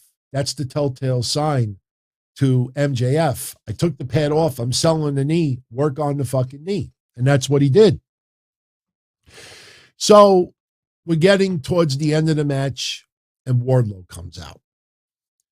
Wardlow is walking down the rampway. CM Punk and MJF are outside the ring. MJF is actually laid out, and Wardlow goes face to face with CM Punk. And good camera work by AEW, because they really zoomed in to just from the pretty much the neck up, maybe the top of the shoulder. We saw later on in the replay that while CM Punk and Wardlow were staring at each other, Wardlow had the ring in his hand, and I know you really can't see it, but he put it behind his back, and MJF grabbed the ring from Wardlow. So the announcers didn't see it originally. We didn't see it originally. Wardlow, after staring down CM Punk face to face for about, I'd say 15 seconds, Wardlow backs off, and the crowd starts popping, because it almost looks like what the Young Bucks did to Hangman Page when he won the championship. Remember when they were face to face with Hangman Page, and then they looked at him and they went, and then they moved out of the way. So Wardlow, he doesn't nod, but he just backs away, and it looks like he's turning away from MJF. He's allowing Punk to throw MJF back in the ring, and the referee is still paying attention to Wardlow. Wardlow's not doing anything, but MJF, now as the ring lays out CM Punk. Referee turns around, 1, 2, 3. MJF pins CM Punk again. Well, he pins him the first time was choke out. Crowd is in disbelief. We watched the replay, and they had it on their Titantron. And as you see the far camera with Wardlow staring down CM Punk, son of a bitch, he sneaks the ring to MJF. And just for icing on the cake, when the referee is turned, MJF makes sure that the fans see he gives the ring back to Wardlow. Wardlow puts it in his pocket, and we go off the air. So beautiful. I mean, the match really, I enjoyed every minute of it. So really, look, for 4 matches, overall, a really fun night. Look, as I said at the beginning of the show, you know, Monday Night Raw, there was a Raw episode on 1/1/1, January 1st, 2001. I don't think we had one. I think 2/2/2, I think, was on a Tuesday night. So, you know, 3/3/3, I think, was on a Thursday night. So you don't really have like numerical numbers in sync like this, but you know, we always go back and we look at 10/10/10, and that was one of the most awful nights in TNA history. By the way, especially the fact that they can't spell, you know, just putting that sign in the ring was just, you know, funny as it is. But I think we're going to remember 2/2/22 for a long time. It was a fun night. And the storyline, look, tonight really was about MJF and Punk and Moxley and Bryan Danielson. 4 guys. That was pretty much the story of the show. I mean, unfortunately, obviously, what happened in the news with Kendrick, but it was about 4 guys, and we loved it. So your preview for next week, okay, well, even Friday. On Friday, we have Isaiah Cassidy versus Sammy Guevara for the TNT title. We have Adam Cole versus Evil Uno. We have Jay Lethal versus Ricky Starks for the FTW title. And Thunder Rosa will be taking on Mercedes Martinez. Next week for AEW Dynamite, we have the Texas Death Match, Lance Archer versus Hangman Page, and the Inner Circle team meeting. Obviously, we'll get more things announced in the upcoming days. But I tell you, I expect tonight's Dynamite to go over 1.1 million viewers. Because honestly, maybe you lost some viewers during Soho and Nyla Rose. Maybe some viewers turned off during like a goofy segment or something. But man, you open up with Moxley, and then you have this outstanding confrontation with Moxley and Danielson that just storytelling was beautiful. And then you have 40 minutes of Punk MJF to close out really 2 quarters of the show, almost 3. I mean, I personally, I'm curious to see what this rating is, but I think it's got to go over 1.1 million. I wouldn't be surprised if it's more towards 1.2 million. Maybe not that much of an increase, but I can't see how this rating would be lower than last week. So, good show. Good show.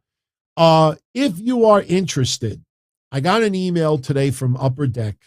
If anybody that's into collecting cards, all right, these are not coming out until the summertime.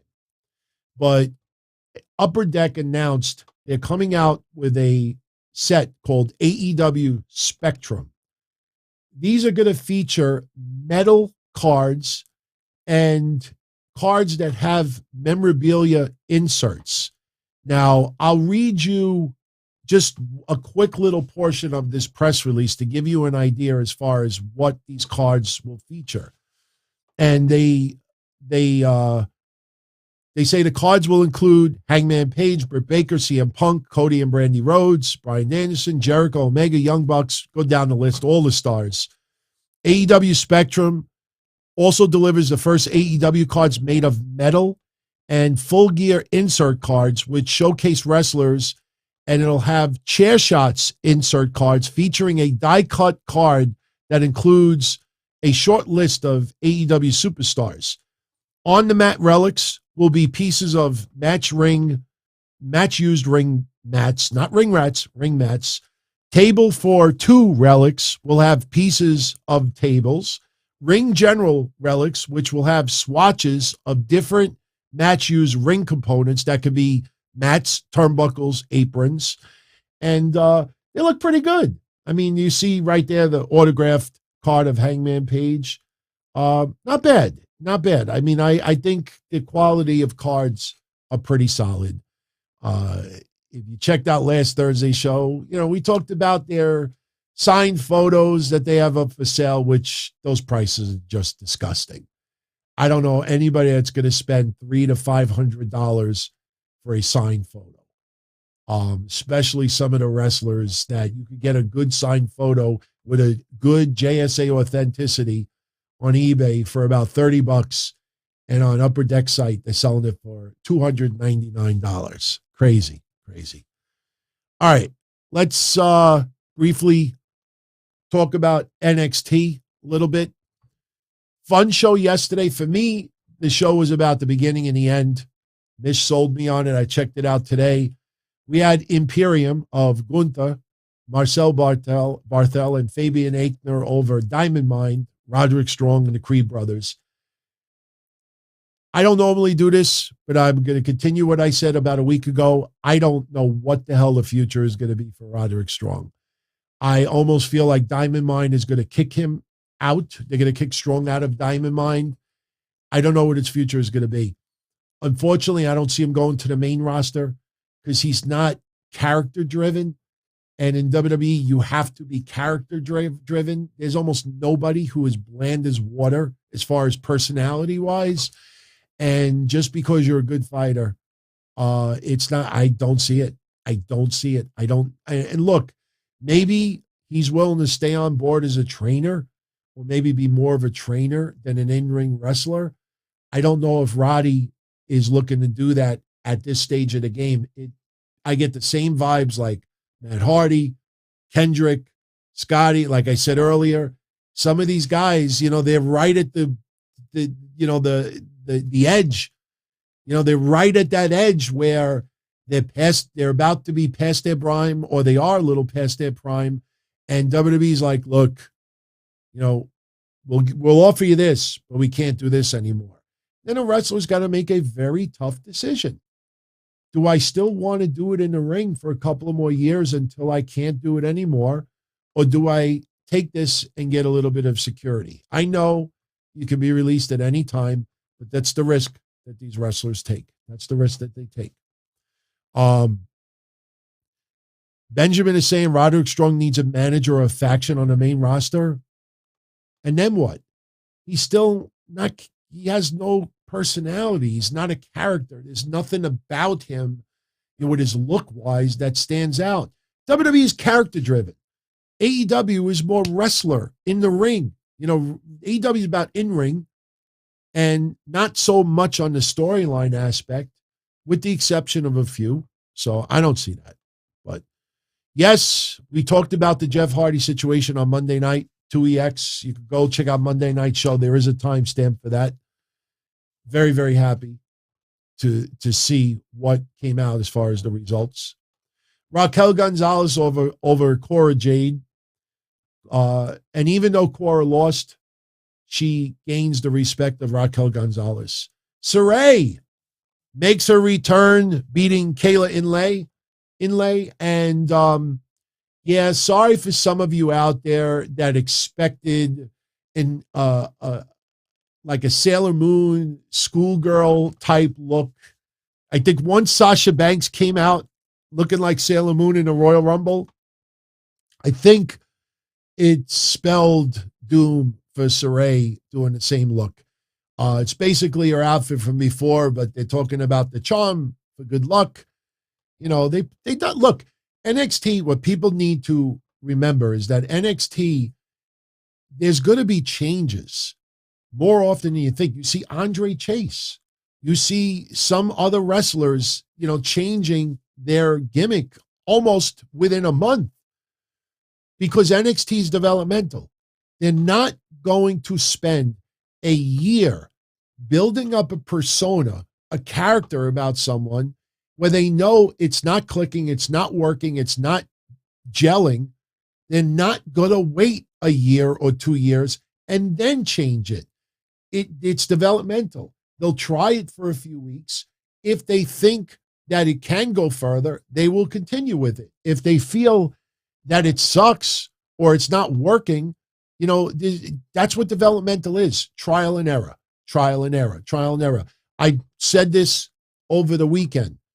I like, and I'm not going to get into the old rant, but I like NXT 2.0 because I like watching these stars, these wrestlers who are still inexperienced, some that have never made it, and watching them develop into future superstars. It's like if you're a fan of baseball, it's like following the minor leagues and you got a rookie or somebody in your farm system that one day is going to be a tremendous superstar, and you just love watching the development of that person. You don't want to see them go to the major leagues and then do poorly. You want them to shine and be outstanding, and then you bring them up. And then I use the cooking reference. There are some people who love to cook for their significant other, for their friends, for their family. They love going to the store, buying all the ingredients, spending a couple of hours in the kitchen. They like doing everything from scratch. And then when they're done, they have this beautiful meal. And then there are people out there that buy it already pre-made or microwave. They'll microwave food, and that's content for them. Not everybody wants to see NXT in the kitchen trying to put together the ingredients and making this beautiful, outstanding dish from scratch. They would rather have pre-made.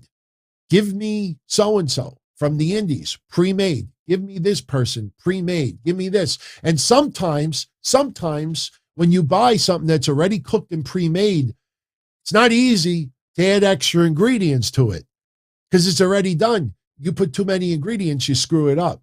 You try to take something away from it, you screw it up. So sometimes you buy something that's too pre-made, it's not that easy to tweak it. So I like the process with NXT. Not everybody's going to like it. In fact, I'm going to go one step ahead. Wendy Chu over Amari Miller. Wendy Chu doing a sleeper hold. She's got to come out with a shirt. Like that Brock Lesnar shirt, eat, sleep, conquer, repeat. she's got to come out with the same style shirt, but it's got to say sleep, sleep, sleep, repeat.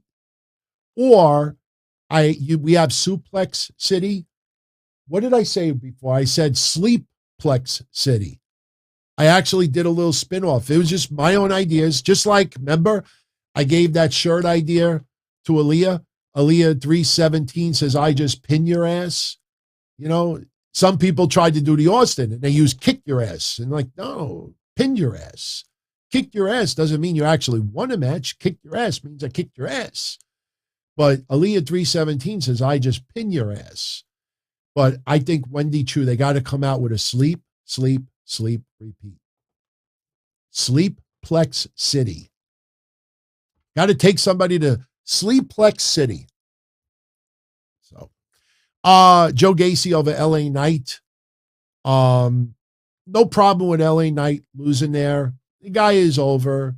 He's helping build some of the young stars right now.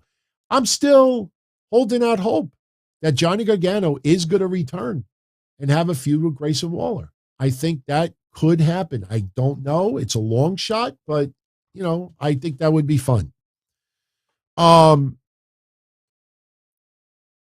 Andre Chase over Draco Anthony. Not much there. Braun Breaker and Tommaso Ciampa over Legado del Fantasma of Raul Mendoza and Joaquin Wilde. Really enjoyed the main event. Nice to see Ciampa giving, you know, a little bit of that veteran rub to Braun Breaker. It helps. Believe me when I tell you, it helps. And again, you definitely need a few older stars to remain in NXT because it is a developmental progress. But like I said about Bryan Danielson, helping some of the younger stars, especially Jade and others. You hear about Serena Deeb, who is now officially a trainer there. You have some of these older stars that do give back because guess what? Bryan Danielson, when he was an up-and-coming star, he had veterans giving him some advice, giving him some help. He is giving back what was given to him. And it's not always just based on, hey, give me a contract and I'll do this. Give me a payday and I'll do this. So we also got more of the build with Kaylee Ray and Mandy Rose, you know, basically holding Toxic Attraction hostage. Kaylee Ray, you know, just taking him out. And next week, we get a match for the women's championship. Next week also, the Creed brothers versus the Grizzled Young Veterans in the semifinals of the Dusty Classic. MSK versus Malik Blade and Idris Inofi in the semifinals in the Dusty Classic. And the winners of those two matches will go on to the finals. Now, remember my predictions from the beginning. I'm going to stick with them. I think MSK and the Grizzled Young Veterans will win next week, and they go to the finals. And I'm putting it all on the Grizzled Young Veterans. If they don't win it, they're done. I'll keep saying that. Captain Obvious. File this under the Captain Obvious news department. I saw all these ridiculous websites today reporting that there is a delay in the women's Dusty Classic because they don't have enough female tag teams. We had that conversation like 2 weeks ago, that there's no buzz whatsoever about the Dusty Classic. When they teased Raquel Gonzalez and Dakota Kai possibly reforming, that's a telltale sign that they don't have enough teams for this tournament. Because remember, the winner is supposed to take on Toxic Attraction.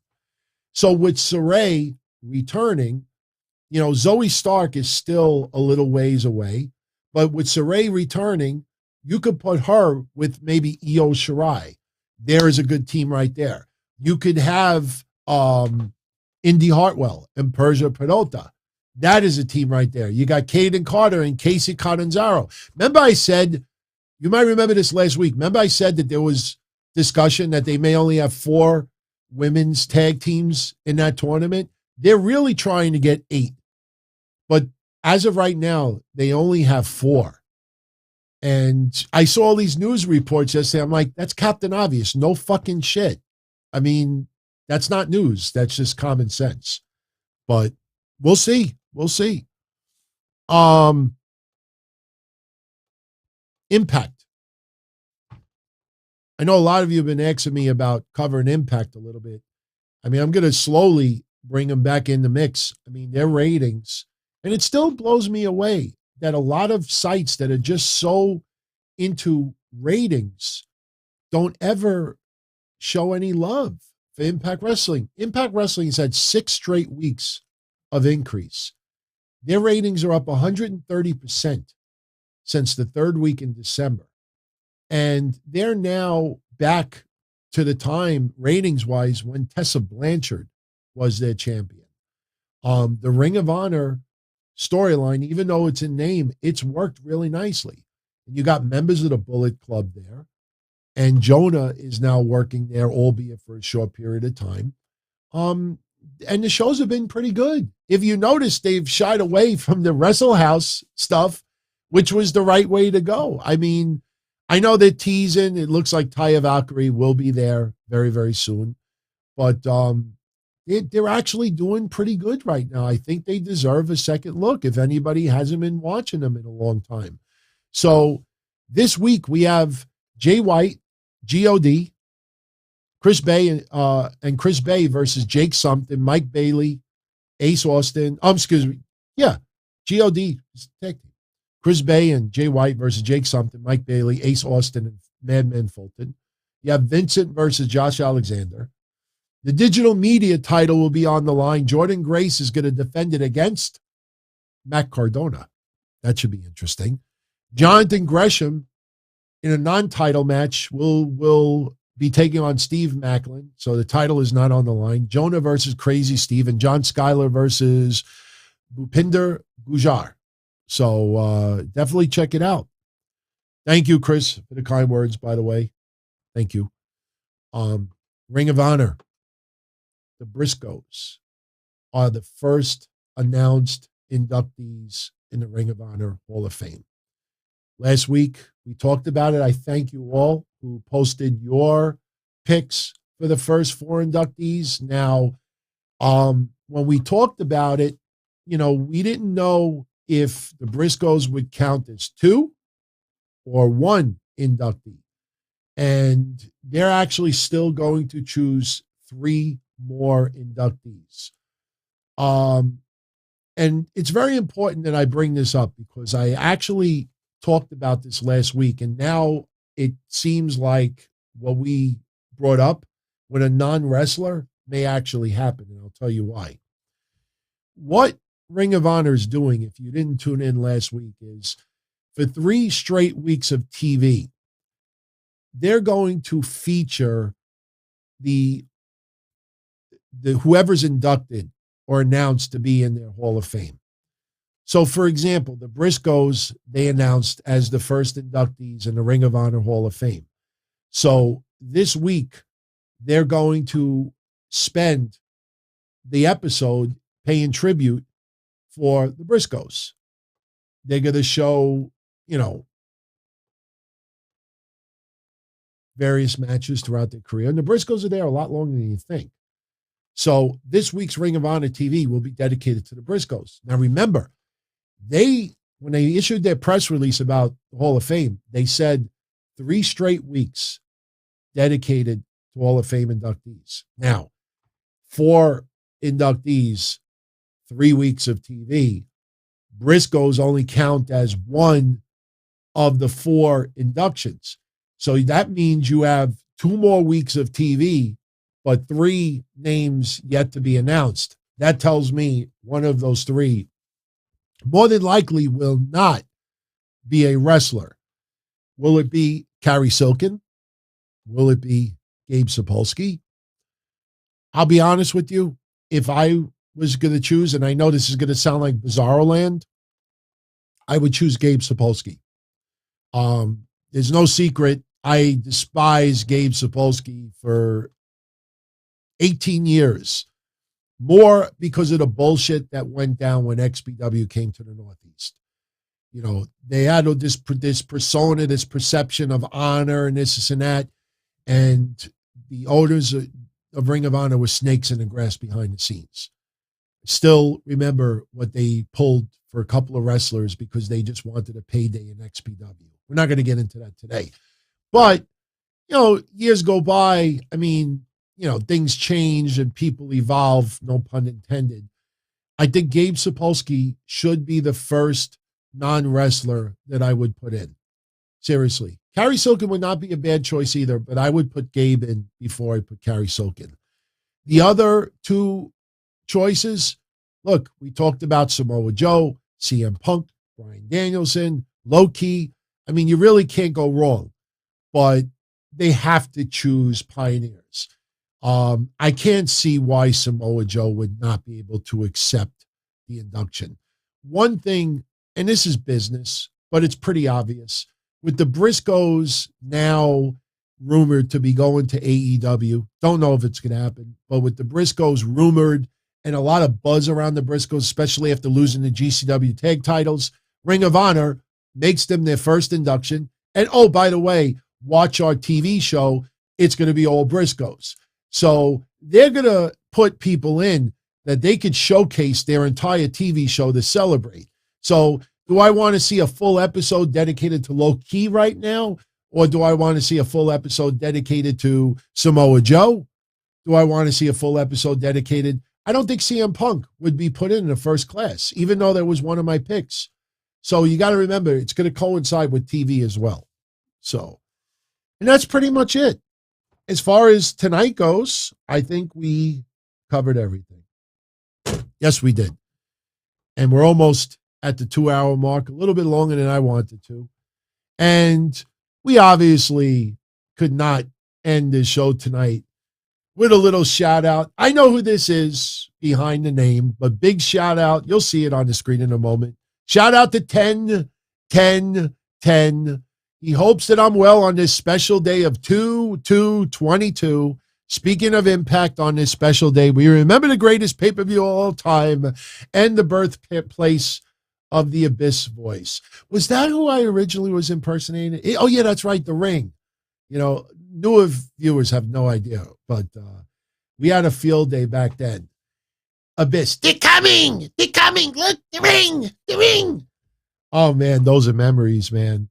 Those were freaking memories. I mean, seriously, I look back on it in a little bit of embarrassment. I honestly do, but I'm not going to lie. It was a little bit of a badge of honor. For those that don't know, when TNA was, I don't know if you would call it in their prime, but when TNA was doing their thing around 2006 or 7, they had in behind the scenes a list of wrestling shows that no TNA wrestler were allowed to appear on.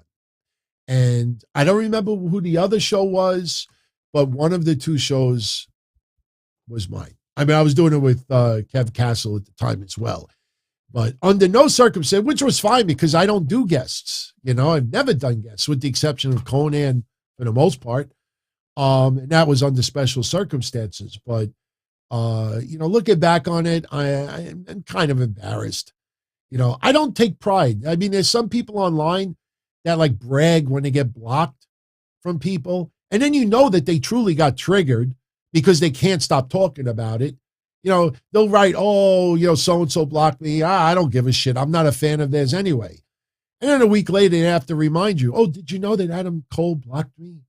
Oh, yeah, Adam Cole. Yeah, he blocked me a while ago, but I don't give a shit. You know, they'll get him. Adam Cole, gas station attendant. Yeah. And then 2 weeks later, hey, Adam Cole. Yeah, he blocked me. He's lightweight, triggered, thin-skinned, you know, but it doesn't bother me. And then you do a Twitter advanced search like a year later and you find out there's 64 tweets about Adam Cole blocking people. So it's all good. It's all good. I am enjoying wrestling right now. I mean, not everything is perfect. It's never all perfect. You know, even growing up in the 80s, I mean, there was a lot of cheesy shit on TV. It was not all that fun at times. I mean, you had your superstars and your awesome storylines, but you had a lot of shit mixed in there as well. A lot of filler would probably be the better way to put it. Then you get the 90s, and you look at some of those awful gimmicks that WWF had, and then they started the new generation, and they got rid of. That's why I said recently, could you imagine if there was Twitter around in 1993 and WWF started the new generation and they got rid of all the veterans? They let go to Savage, Hogan, it's Sid, Lex Luger. I mean, I know back, looking at it now, you're like, hey, that was a good decision. But trust me, if there was Twitter in 1993, it's almost the same thing as like NXT. The fuck you doing? Hey, what the fuck is this? Hunter, Hearst, Helmsley? What is Hearst? What is he, funeral guy? Not all the wrestlers were very over when they first came in. The Godwins, slop. I sound like Beavis, slop. But I can only imagine what social media, when they reacted, WWF, Meltzer back then, WWF going in a new direction. They're now using the term, the new generation, that, WCW is where the big boys play. But WWE, they're going on young, future of tomorrow. They had a lot of horrible gimmicks in the process. Then you get the 2000s, and ECW goes out of business, and WCW goes out of business, and WWE, WWF had an all-star roster. They had a fantasy roster. I mean, it didn't happen right away. We had to wait for Hogan, Hall, Nash, Goldberg, Flair, some of the bigger names, but you still had the other stars. But, we got stuck with the Triple H show, and he's banging Katie Vick, and Vince McMahon is trying to tongue kiss Tori Wilson, and you had some garbage at that time, and you didn't have much of a variety. And when TNA first came around, we were so excited for NWA TNA. And then we realized that there was such a rotating roster, you would get behind a wrestler, and then 3 weeks later, they're gone. And then they tried to recreate hardcore. Remember, this is only a year after ECW went out of business. And they did like the hard 10 challenge. Remember, like you hit somebody with a Singapore cane, 2 points. You body slam someone, 1 point. You get taken down, minus a point. Who the fuck wants to add watching a hard 10 challenge? It was awful. Reverse battle royals. You start on the floor and you got to try to get in the ring. I mean, they tried to do too much. And then you get Dixie Carter with the dumb, cryptic tweets. I just got off the phone with this person. It's unbelievable. It's going to change the landscape of TNA forever. Tommy Dreamer's in the Impact Zone, with all due respect.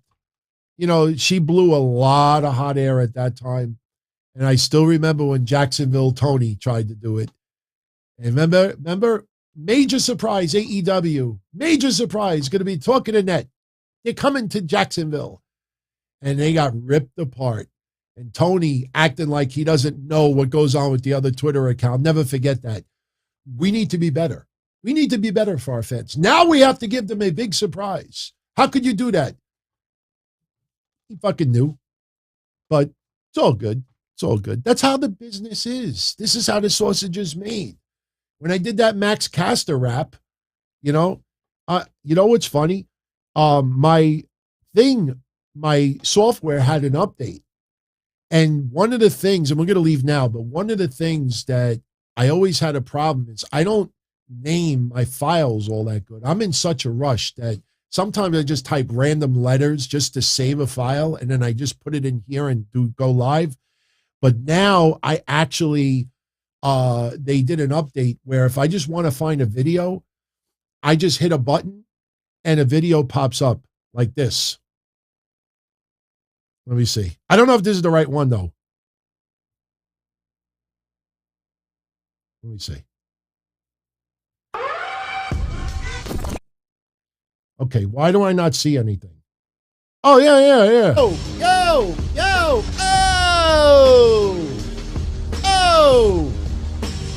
Listen, I'm so damn excited.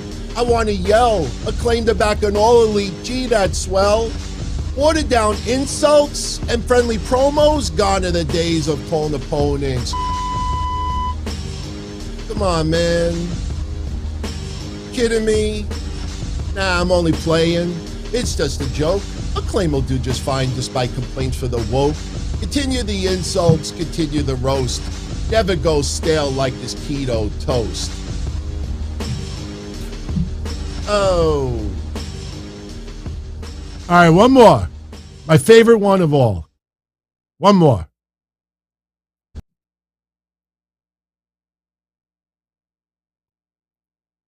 Remember this. Yo. It's supposed to be horrible. Oh. Listen. Goose are bad sources. You should have waited. You premature ejaculated. Max is just a character. You're grief-stricken. You wanted Cornette fired over a bucket of chicken. Yo. Kidding me? You think it's cause of woke? Then take a toke. AEW's hustling you. They're in on the joke. Soon you'll see the truth about the biz. Be prepared to wipe off that all-elite jizz. Oh.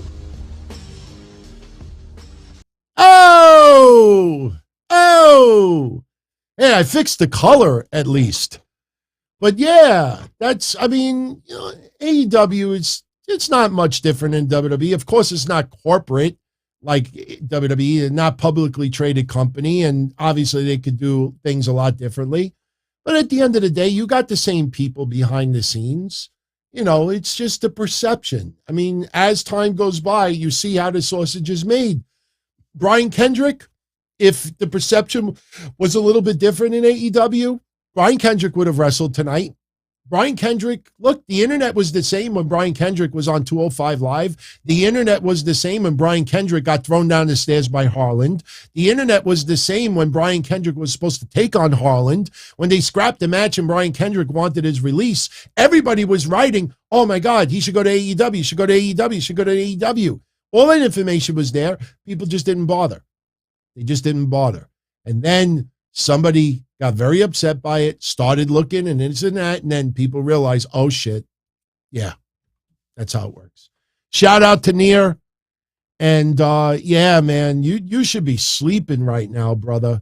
He had his chemo. He's battling Hodgkin's lymphoma.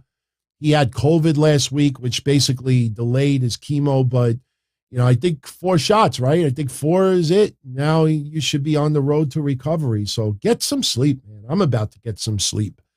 So much love to you and much love to all of you out there. I appreciate your support. I thank you very much. I try to keep it real.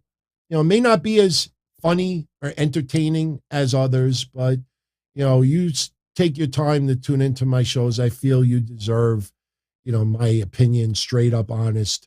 No agenda, no bias, no influence. And, you agree, disagree. That's all good. I just try to give a different perspective. And I'm out of here. So for our channel members, I will be here live tomorrow night for the Q&A live stream. So join me. For everyone else that is not a member, you could get the audio version of the show. Just go to dontony.com and you go to Blue Wire website and get it there. If you want to become a channel member, on the video screen is the word join. Just click on that. It's not a money grab. Trust me. The amount that I always give back, is 1,000 times more over. But there was a little controversy with the predictions contest for the Royal Rumble. I will talk about it tomorrow. I didn't want to talk about it tonight because we don't normally talk WWE on Wednesdays unless there's tragedy or something, that we really need to discuss. Tomorrow I'll get into the Shane McMahon a little bit more. But again, the show will be available for everybody on my website. So I don't want anybody to feel like you're going to be left out of something. I will tell you that, my audio went louder. I don't know why, but I will tell you that, like I said earlier, I'll leave you with what I said at the beginning of the show. Somebody who I trust, somebody who has been working in the business for about 13, 14 years now, that I've been friendly with since day one. Straight from him, his answer to me was, what you read today was highly exaggerated. So there's a few things. I mean, I don't want to get into it now, but, people forget that Shane McMahon is an executive for a company that has nothing to do with WWE. That Shane McMahon was just coming in for mostly WrestleMania and Elimination Chamber, like we said last week.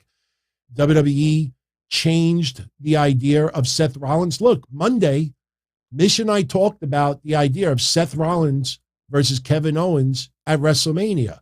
If the original plan was Seth Rollins versus Shane McMahon, it could be as simple as, hey, look, we're going to go with Kevin Owens instead. We think the fans would be more into it. People immediately think that there's this massive falling out, that Vince is disowning Shane. So that's a little preview of what I'm going to say tomorrow. But believe me when I tell you, I promise you this, after you hear what I have to say, you're going to realize that people today more were, oh my God, I got to get my quotes in for likes. I got to get my podcast in for hits and views and this and that, instead of actually trying to get the answer to the story. I mean, there's a lot that still hasn't been out there, but they still ran with it anyway. And I'll also tell you one last thing about this. Shane McMahon, not on corporate for WWE, not even an employee for WWE. So going in a different direction with WrestleMania is not fired. I mean, there's nobody in corporate that is questioning it. So there's a lot more to this than meets the eye, but it's not as controversial. And I'll say one last thing before we go, with all due respect. How many of you out there, seriously, and I know a lot of people probably deleting their tweets from the Royal Rumble, how many of you out there who have seen people crap on Shane McMahon for the last week, not even the Royal Rumble nonsense that was going around, but people crapping on the idea of Shane McMahon coming back for Elimination Chamber, Shane McMahon possibly wrestling on WrestleMania, Shane McMahon. And then after this report comes out today, they're posting Shane McMahon is all elite. These same people that feel that Shane McMahon is a cancer to WWE television that should never be an on-air person again are now fantasizing him going to AEW. There's a weirdness going on. And then the best part is when people are called out on it, oh, I was just kidding. I was just joking. So we'll talk about it tomorrow. I hope to have more information by tomorrow night, and we'll see what happens. Look, if there is a lot of controversial shit involved with this, we'll talk about it. But one thing we won't do is speculate and inflate, just to get attention. We'll have a legit straight up convo. So guys, gals, it's been real. A lot of fun tonight. Props to AEW for a kick-ass show. NXT yesterday was a lot of fun. Impact Wrestling, I'm watching it tomorrow. I'm actually going to watch it from start to finish. I'm starting to get that itch to watch Impact again. And props to them. Props to them. They're doing their own thing. They're focusing on their own talent. And that's all they need to do. I don't think they're going to go past 186. I think that rating streak will end this week because there's a lot of matches that I just don't think casual fans would really want to tune into. But I don't think there'll be that steep of a drop. I could see 140, 150, next week. And that's still not a bad number overall. So, I'll leave you one more thing. Ratings. NXT yesterday did 619. And I tell you what sucks. Continue looking at the scroll. NXT did 619, which was 4.5% increase. Raw did 1,865,000, which was almost a 6% increase. Rampage did 601 Friday, which is a 1.2% increase. SmackDown, those motherfuckers were down 1.7%. That is not a typo. Impact was up 44%. Dynamite was up 6.6%. What's my point about all of this? Remember last week when I pointed out that every wrestling show for like 9 straight shows had a ratings increase? If it wasn't for the SmackDown Go Home show for the Royal Rumble, there would be right now at least 14 straight wrestling shows with a ratings increase. I can't remember the last time. I don't even know since NXT's been on television, USA Network. I don't think that's ever happened before. So if it wasn't for SmackDown having that 1% drop, I mean, we would have been in territory with ratings increases that we haven't seen. And it's pretty cool. That's pretty cool. That means more fans are into the products now. I'm going to add the numbers together this weekend and compare it from like a couple of months ago. I know we're going into WrestleMania season, but still, you know, I think it's pretty damn good right now, wrestling as a whole. So good night, everybody. Be well. Stay safe. Hope to see you tomorrow night, 10:05 p.m. Eastern. Ciao. As far back as I can remember, I always wanted to be a podcaster. For me to live any other way was nuts. To me, those goody-good people who worked shitty jobs for bum paychecks and took the subway to work every day and worried about their bills were dead. I mean, they were suckers. They had no balls. If I wanted something, I just took it. I ran everything. I paid the bills. I paid the host. I even paid the masked maniac. Everybody had their hands out. Everything was for the taking. We always called each other good fellas. You would always hear from somebody. You're gonna like Don Tony. He's alright. He's a good fella. He's one of us. But if you're part of my crew, nobody ever tells you they're gonna get rid of you. It doesn't happen that way. There weren't any arguments or curses like in the movies. See, your haters come with smiles. They come as your friends, the people who've claimed they care the most for your life. And now that's all over. And that's the best part. Today everything is different. There's lots of action. I don't have to wait around for everything like everyone else. Oh, I didn't get the vaccine? Fuck you, vaccine me. Oh, your delivery guy has COVID? Fuck you, feed me. Right after I moved here, I ordered egg noodles and ketchup, and I got spaghetti with meat sauce. I'm no longer an average nobody, while they get to live the rest of their lives like a bunch of schnooks.